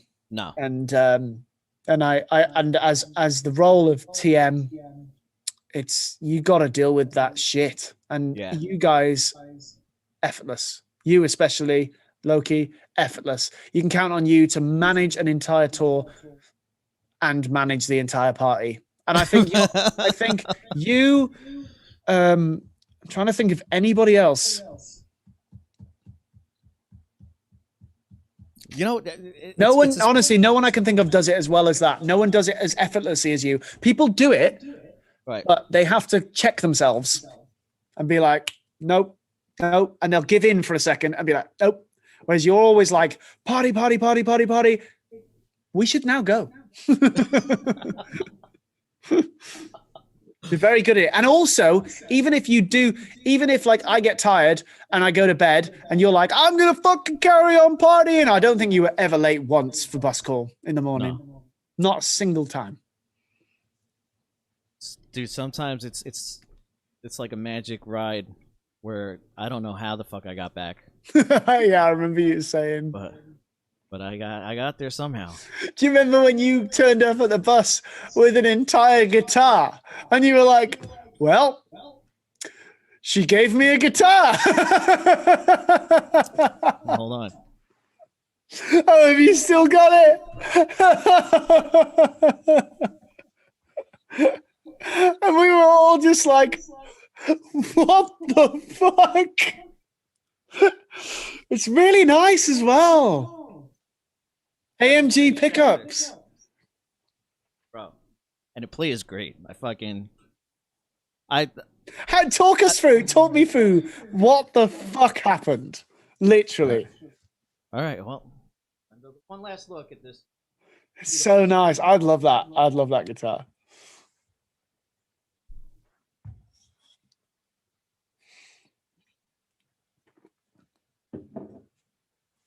So there's this lovely chick, Dana, who we were talking beforehand, and she also plays guitar, and she like writes music, records stuff, and super talented. And you know, we had just gotten to talking. I think I had met her on the previous tour, and we had talked on WhatsApp or whatever for fucking the whole rest of that year. And I guess she was showing me her music, and we were talking about guitars, and I explained to her that I hadn't had a 7-string in years, and like the last one I had was stolen. And so she like takes this information, locks it away, and fucking we meet her that night. I forget where we were. It might have been Germany, because she's from Switzerland somewhere. So I think she rode up with her brother actually. I don't remember where it was. Yeah. And she basically, with that in mind, she brought the guitar to the show because she had other guitars that she liked better. She was actually trying to sell that one, was having trouble selling it. And she just showed up to the show and gave me the guitar. Hold on. And she also kidnapped me. The place where her and her brother were staying, and I was kidnapped, brought to a hotel, given a guitar, a bottle of whiskey, and a good time. So I come back to the bus. I'm just shaking my head. Shaking my head. You know how you see how that looks, right? And like I come back to the bus with a guitar, and Chris is just like, "What? That doesn't make any sense. Like, what did you do? Like, how do you manage this?" Like when that happens, right? It's always a shit guitar, let's be honest, or it's a ukulele, or it's like a mandolin that nobody wants. But you turn up with this nice 7-string guitar that's actually worth quite a bit of money. It's a beautiful guitar. I just recently did a guitar playthrough with it on, Did you? On Instagram. Yeah, fucking I was relearning a Darkest Hour song. Sounds great. It plays great. Nobody else I know has come back with something worth that much. Like fair play to her. Obviously, she was a really nice girl, and you had a nice relationship with her and that sort of stuff. But I remember that night thinking, "What the fuck? Like, what the fuck? What? That doesn't happen." She's a mega babe too. I don't actually. I don't even think I even saw her. Did I ever see him? I don't know. Maybe not. But yeah, fair play. That's you. That is you in a nutshell. Yeah, literally. There you go. It's like very good guitarist, nice guy, kind of like a little bit timid, to be honest. But then when the time is right, it depends on who you talk to. Yeah, like some people would say I'm timid, some people. Yeah, you're not a dick. Like, you get those confident, cocky guys that are like, "I'm fucking amazing," and you're not that. You're not that. You're like really kind of shy, but you pull off this. I don't even get it. It blows my mind even thinking about it. I haven't thought about this for a while, and it still blows my mind. The only thing that blows my mind more is how we came off stage in Bristol, and within 20 seconds, Howie was in the shower. That's right. What the fuck? I mean, I don't think we can talk about Howie's adventures in that shower. No. With his own hand. But in the time he made it to that shower was unreal. Like, the shower was far away. Yeah. Dude, I was thinking about like touring post-corona and like touring with Howie, because like that guy would cough Oh God, yeah. Like there's a moment in time like right before a show where Howie just starts coughing like a maniac. That's how you know And it's showtime. I was just imagining like, oh my God, people will never come near us. Like they already ask if Howie's okay, because he sounds like he's dying. Yeah, it's bad. He's more than coughing. It's like heaving. It's like, Yeah. It's like, well, it's showtime. Howie's Right. ready. Do you remember that time he threw up behind his bass amp? Yeah, that girl Luana. Remember that Italian band that I said would break up after they were done touring with us, and they kind of broke up on tour. Yeah, they did. It was what are they called? Witches of Doom. Witches of Doom. Yeah, they Witches did. of They Doom. broke up on the tour. They had 5 gigs. They were a new band. They had 5 gigs on the tour with you guys, and then they broke up. And then they got back together again. Right. Played a couple But I more called shows. it. I'm like, this band will not survive this tour, Yeah. because they just, for as old as they were relative rookies. Yeah. Like, they have no idea what's about to happen. They will break up at the end of the tour, and much to my surprise, they broke up during the tour. I never saw it coming. Oh God. Yeah. But yeah, that chick Luana, their tour manager, or whatever the Yeah. fuck she was. Yeah. She asked me about Howie that night. She's like, "Are you guys gonna fucking have a talk with Howie?" I'm like, "About what?" She's like, "He's clearly a fucking addict." I'm like, "An addict of what?" She's like, "It's obvious. He's using heroin or whatever." I'm like, "No, that's just Howie." No, he was not. Yeah. She I wanted me to have an intervention with Howie because she thought Howie was fucked up on heroin. so That's why he threw up every night. I honestly never fully understood why he did that, but I spent all the time with him, so I knew there was nothing like that. It was Right. just I think it's just a it nervous was tick. Yeah, anxiety Yeah. triggered it, I think. He just it comes to showtime and gets anxious. Yeah, and he it was the starts pressure. fucking It was the heaving. pressure of the crowd, and also the pressure from Michael to perform the songs properly and well. Right. You know. There was a stretch of time where that was an issue, especially when Goolsby was in. Yeah, you remember yeah. that, Well, it like- was so also a lot of pressure on Adam Yeah. because of like you'll understand this, Loki. I think we've never talked about this, but we all understood it. It's like when you're feeling a song, it feels like it's moving faster. When you're not feeling a song, it feels like it's moving slower. Yeah. And I think the person to blame for that, if it is actually faster or slower, is the drummer. But if you're just feeling it, it's not to blame. It's your own Right.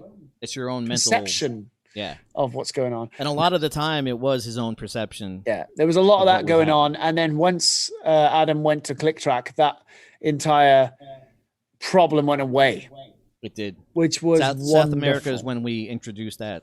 Yeah. Like I talked to him beforehand, like how can we fix whatever is perceived to be going on? Yeah. And just we were probably moving too fast to begin with, and I think that was the problem because the song doesn't breathe the way it should, and when you're singing and trying to get all these words out, and breathing's a major issue, right? So having the 100%. correct amount of space to say whatever you need to say, breathe in again, and then sing it the way it's supposed to be sang. I think that the missing ingredient was just playing it closer to what was on the album instead of the traditional punk rock way of just blasting through. Yeah. Everything's fast alive, right? Yeah. Yeah. Yeah, exactly. That solved a lot of issues. And I don't blame Michael. I feel like you do feel like that. Like that's genuine feeling, and you want to sort it out. Like it's not his fault. It's just there. You want to sort it, and there's who do you blame? You obviously blame the drummer, right? Right. And I just wish he wouldn't have those had those tantrums on stage, because it just makes everyone uncomfortable. Like now everyone's walking on eggshells, and I think though you're probably going to perform worse if you're walking on eggshells. Like just let it go. I do think though that it was more obvious to you than it was to the crowd. I was trying to watch from where I was at front of house. You see the looks, but it looks like part of the show. It doesn't. I think it was obviously you knew it was going on. I don't think everybody else did. He'd also be cursing next to me, so I could hear him like, "Fuck." Yeah, but like also that looked like part of the show. Like it was kind of cool. It was, I don't know. Like it kind of worked in a weird way. Like the high tension thing was kind of like part of it for a bit. It was like absorbed into the feeling of playing these shows. I don't know. It like obviously undesirable from the musician's perspective, but also kind of weirdly a thing that worked weirdly. I don't know. I just don't like the feeling like of micromanaging every moment that we're up there, and that's when it would snowball into that. If he gave off the vibe that he was having a bad time, you micromanage every moment, every move that you make. And well, it's like being at work. You know, I'll tell you what it's like: a driving test. Yeah. You can drive. You can drive. You've had your lessons. You feel confident with your driving instructor. You're like, I can do this. I know how to drive. I can. And then you get your driving tester sitting in the car with you, and you're like, fuck. And you fuck up. You just fuck up. You're like, the pressure gets to you. You're like, I know how to do a roundabout, but I fucked it up. That's what it's like. Or just anyone watching you like over your shoulder, like analyzing you. That's no matter what it is. Like anytime there's someone watching over you, it's just. I've had it, man. I've had label representatives, management, other potential bands that might want to hire me. You know, like they've come to watch me mix another show thinking, maybe we want this guy. And I'm just there thinking, fuck. And the pressure is unreal, man. Right. Unreal. And that, like, I honestly think it makes me mix worse. And I feel like I've lost some jobs because of that pressure. Literally. Where is there any time where you have shit the bed like? There was one show in Manchester, the Ritz in Manchester. I think it's a 3,000 cap room. And there was something going on with the PA. There was some phasing issue where they had the main left and right hang. Then they had a left and right ground stack. And I think the ground stacks were 180 degrees out of phase with the main hangs because wherever I walked, man, it was weird. Like it sounded hollow. It sounded too low end. It sounded too high end. Depending on where I stood, it was like fucking all over the place. Right. And I was in sound checking one band I was on tour with, and the other band I was mixing was stood behind me, watching me, and it sounded shit. And the guitarist leaned over the back of the front of house desk and he went, well, that sounds shit. And he wasn't wrong, Loki. It sounded wank. And I didn't know. I was so confused. And I did a load of shit that I shouldn't have done, man. Like I'd already sound checked that other band. So what I did was I reloaded their scene. I recall safed all of the drum channels and the guitar channels. Then I loaded my other scene for the different band so that it would keep those settings. And I forgot to turn recall safe off. So then when the headline band went to do their fans had paid to be in on the sound check, the sound check meet and greet, the VIP people, and the headline band's engineer loaded his scene, and because I had all the recall safe things switched on, it didn't reload their half of their channels right, and it fucked their whole sound check up. And their sound engineer, he's a lovely guy, and I've never seen him angry, and he was fucking angry.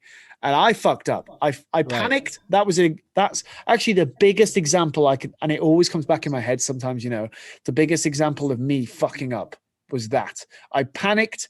It sounded like shit, and I panicked. And I just hit buttons and tried to make it better.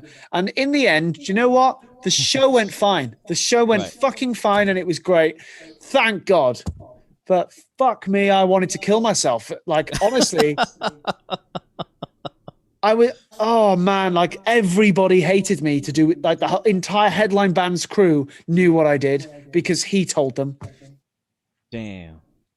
And I had to do the rest crazy. of the tour, you know, and Yeah. and it's moments like that you don't think about when you go to gigs. You don't think I'm going to buy a ticket and watch a band. You just think that band is playing this. Cool. Yeah. You don't think of the pressure involved in the crew. Like, Yep. holy shit, that day. I'm feeling it now talking about it, man. It's horrible. And small things too of you were talking about shit being out of phase. Sometimes my guitar cabinet is out of phase with the monitor. Yes, we've had that. Manchester And Rebellion. it's just the worst time in the world for me. And I have to remember that sometimes. Like it's a tough show to get through when you just the sound just feels off to you, and like the guitar feels not powerful, or the gain feels off. Like you're just, you know, when it feels right. Yeah, you definitely know when it's wrong. Yeah. And it's not always right. That's a fact of life. As a touring musician, every room is different, every mic is different, every stage is different, and it's never going to sound the same. It's not. Yeah. And sometimes I get into my own head about it, where it doesn't ruin the show for me, but it's fucking hard work. Yes. Yeah, so for anyone keep up with the band and you're just in your own head, but you forget that these people are not hearing anything that I'm hearing. They're hearing the show as it's supposed to be heard. Yeah. And well, sometimes I would get off the stage like, that was tough, man. Yeah. And you'd be like, why? It was great. Yeah, I know. Yeah. And for anyone who doesn't know, being out of phase, it means like you've got sound is a wave, right? And it has an up and a down and an up and a down. No matter what frequency it is, it just happens faster or slower, right? And that's the air moving that hits your ear, creates your impression of the sound. And being out of phase means there's another source of that wave. Whenever there's an up, there's a down. So it cancels out each other. Whenever there's a down, there's an up. So it cancels out each other. So for you, being where you're standing on stage, it cancels out. In between the monitor and the cab. Cancels out everything you're hearing, and it sounds like a hollow, weak mess. Yeah. And it's such a phenomenon that's annoying as fuck, because it can happen for me out front of house, depending on how the PA is. Like I said, that gig I was just talking about, it happens. And it's like, in some parts of the room, the waves cancel, and in some parts of the room, the waves do the opposite. They add. So you end up with this. One of the gigs I did, low-key, right? Oh my God. It was an outdoor festival, but it was in a giant courtyard. Like, it was huge, man. It was like 4,000 people-ish, right? And what was happening was the PA and the subs were blasting out this sound, and it was going boing, boing, boing, boing off this courtyard, heading back to the middle. And in the middle was this massive sum of low end. Low end, right. Like ridiculous. And where I was at front of house, there was the opposite. It felt like no bass. It felt like nothing. It was because it was canceling. So it was a festival, no sound check, line check, let's go. I walked out, I got the first song I leveled. I was like, fuck, level. Yep. Right, let's go for a walk and check. And I walked 30 meters forward into the crowd, and it was just like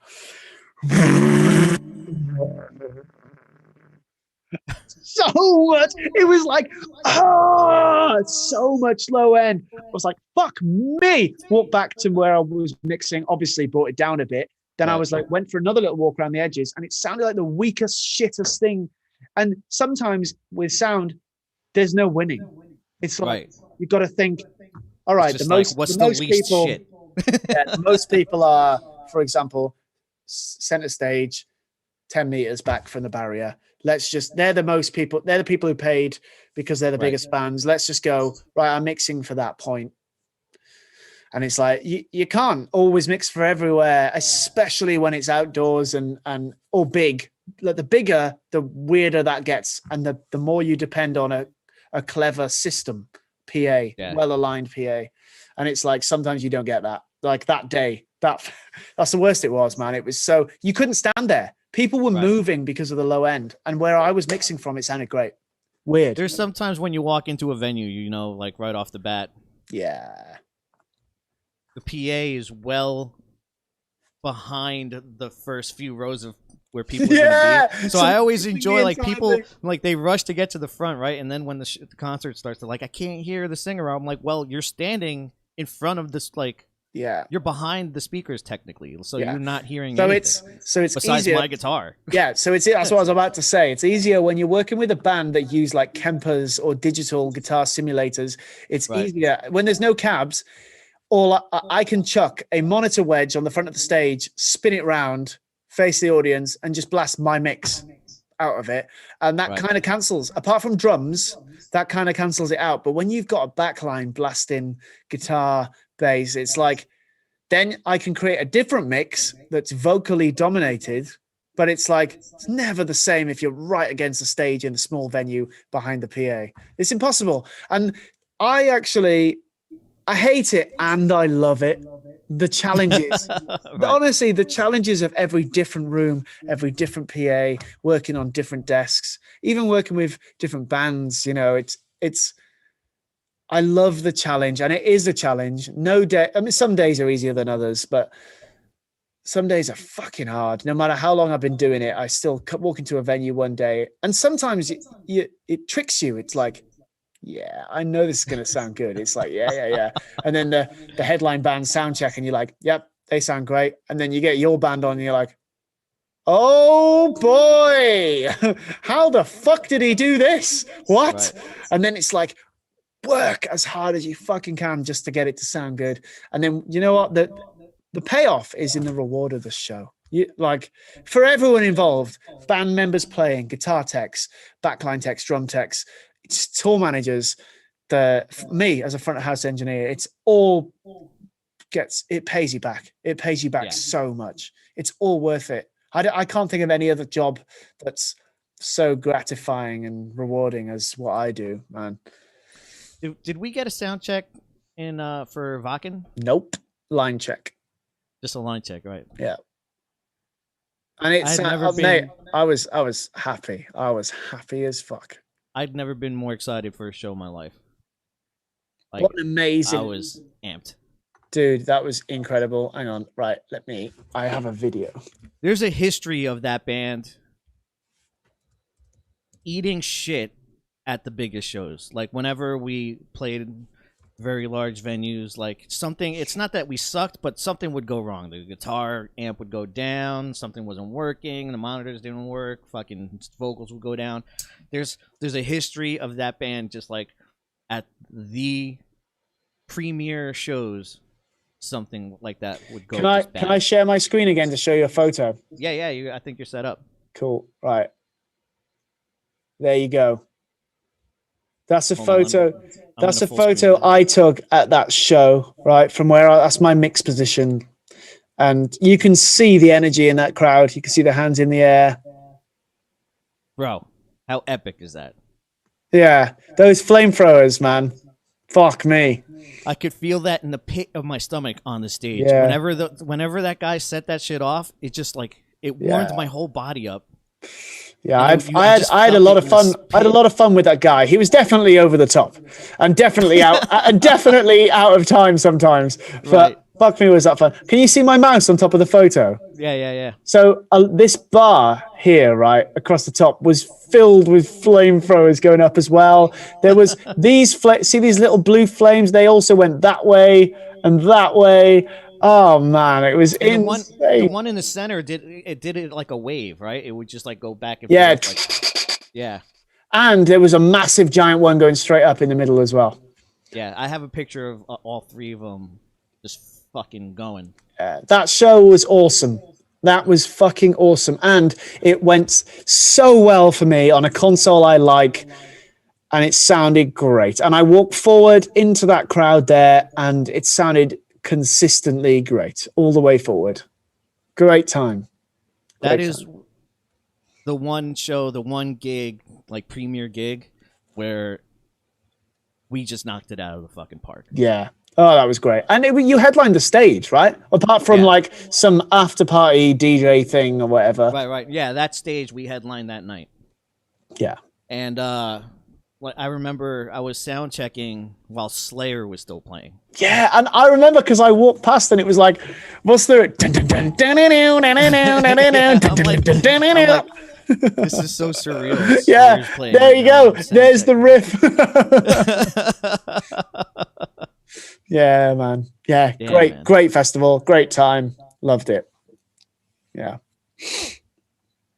Dude, I can't. That feeling of those flamethrowers, I'll never fucking forget. oh, dude, I had the best view. Look at that view from. I mean, Yeah. I'm gonna share it again because, like, look at that view, right? I had that view, and also I could stand on a little pole, which made me a bit higher as well. Right. You could see Howie there. In that photo, actually. There he is. For shit like this, like there's sometimes like I wish I could see us. Yeah. Oh, mate, I have enjoyed your show through and through, honestly. And you're like, especially a lot of, like you said earlier, me and you locking eyes and you doing guitar, fucking pinch harmonics. Literally, it was always pinch harmonics. That's what it was. All the time. Like you looking at me and then we just smile at each other and you try and fit as many in as possible. Like also at the end, at the end when we would just riff off, you'd always be like to the house sound guy, like, yo, check this out real quick. Yeah. Check out what's about to happen here. Dude, you're a good guitarist. You're a talented guy. I mean that. And by looking at this photo, I just remembered how we set up the merch in the photo pit. We were the only band to do that. Yeah, I know. And they let us do it. They're like, all right, fuck it. Yeah. Well, technically they didn't actually. The festival organizers did not, but the stage staff did. Right. Yeah. Fuck, that was good. I've worked a lot of festivals like that. Those people were the nicest. Oh yeah. Do you know it's got a reputation? Wacken has got that reputation. The best. Super organized, the nicest fucking people Yeah. on the planet. And mainstream, like it's everything. Like I played festivals where everything's a clusterfuck. You don't know where to stage stuff, you don't know where to load stuff, where to hang out. Same. Like that, they have that shit down to a T. Yeah. Amazing experience. 100%. Yeah. So I mean, I just look forward to continued tours with you and any other time I can spend. Yeah. Doing this. Hopefully fucking as soon as restrictions go away for traveling, I will definitely go over there. Yeah, do it. Like I said, you're welcome here, dude, for so long. And everyone here will love you. Boots will make you paneer fries. Fuck yeah. We'll do exchange residencies where I'll go over there, hang out with you for a while, and you come over here. And dude, I know it sounds cheesy, I know it sounds touristy as fuck, but I really want to do some sort of Route 66 navigation thing. Yeah, I've never done it, definitely. And I feel like part of that will be coming to see you, 100%. Fuck yeah. Even if it means I go out there, I come to see you. That's all I do. I come back. And then I come back again to do Route 66. Right. Yeah. That'll probably end up happening like that. Yeah. But I mean, it's been really nice chatting to you, man. And yeah, dude. If you ever want me back on, it'd be nice to sort of get maybe like me, Howie. I don't know if you could do a multi-person. Yeah, we can. We could totally do it. That would be epic. Hell yeah. Juggernaut. I'd like to get you back on because we spent 3 hours of talking and barely talked about anything. Yeah, I feel the same way. Has it been 3 hours? Shit. 3 hours and we barely Shit. I don't know how you started doing anything in the music. I don't know anything about you. Yeah, you're right. I literally haven't said any of that. Yeah, all right. I'll definitely come back on. This was really fun. And I think it's nice. What's good about this is it's genuine. We haven't spoke for a while. We didn't speak. I came on 5 minutes before or whatever to check that it was all working. And we didn't talk about anything. Just so we could talk over here. I think watching something like this, seeing two friends genuinely catching up is very nice. Yeah. When you're interested in what they do, it's definitely a nice watch. And I'll definitely be up for coming on again and actually telling you how I got into this. I need to go on with you guys. Yes, you do. We've got some guests on. So we do every Wednesday, 9 p.m. UK, so 4 p.m. your time. And we've got someone on this Wednesday coming. I think. Maybe we haven't. I'll message you. Right. Let me know. But yeah, we're playing Rocket League at the moment, which is great fun. And that'll be good because you'll be on with the guys. We'll be laughing because you can't stop laughing with that fucking game. It's so stupid. You play football with cars. Brilliant. Mill said, thank you so much for this stream. It was the best thing of the day. And I really need more tour stories. With Chris. Oh, Yeah. That's nice, Mill. Thank you. There are plenty more. Oh, yes, there are. There are plenty more. Oh, yes, there are. So obviously anyone who's tuned in because of me, definitely give Loki a follow on everything. Support this stream. He's got some great people he knows and works with. I've met a few of them. And yeah, it's definitely a good idea. If you like tour stories, I feel like this is the place to be. And there'll be more guitar playing in the future. Oh yeah, that would be sick as well. He's a great guitarist. Yeah, that'd be good. And likewise to anyone anyone else, maybe being cheeky, but if you don't know who I am, then follow Led by Lanterns. Well, we're Led by Lanterns on YouTube, Facebook, Twitter, Twitch, and Discord. So, I mean, it's all fun and games at the end of the day. Let's all help each other out and hear each other's stories and have a good time, eh? Yeah, that's right. Yeah, that's right. And I'd be remiss if I didn't once mention this on this show about your likeness to Ryan Gosling. Oh God, I don't look like Ryan Gosling. Do you remember when that one dude that really believed that you were Ryan Gosling, and he took a picture with you? We were at like a market, and he's like, "Oh my God, is that really Ryan Gosling?" I'm gonna Google. I have that picture on my phone because the guy. I'm like, this is my phone. I don't have your phone number, so I'm taking a picture of you guys that you'll never get. So I have a picture with you with some random stranger who thought you were Ryan Gosling. I mean, hang on, right? Let me share my screen. I really don't think that I look like this guy. Can you see him there? Hold on, let me full screen you. Come on, that's Ryan. Look at you. That doesn't look like me though. There are times I can probably pull up photos where you guys look. Dude, exactly you can sign up for Ryan Gosling alerts. Ryan Gosling is in that really cool band Led by Lanterns now. Oh, God. Jen said you really do, Chris. Spitting image. Spitting image. Martin's laughing as well. Fuck's sake. Oh, God. He was getting quite annoyed with it.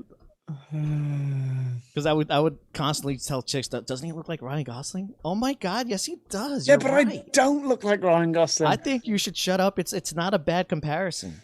Yeah. He's a good looking guy, to be fair.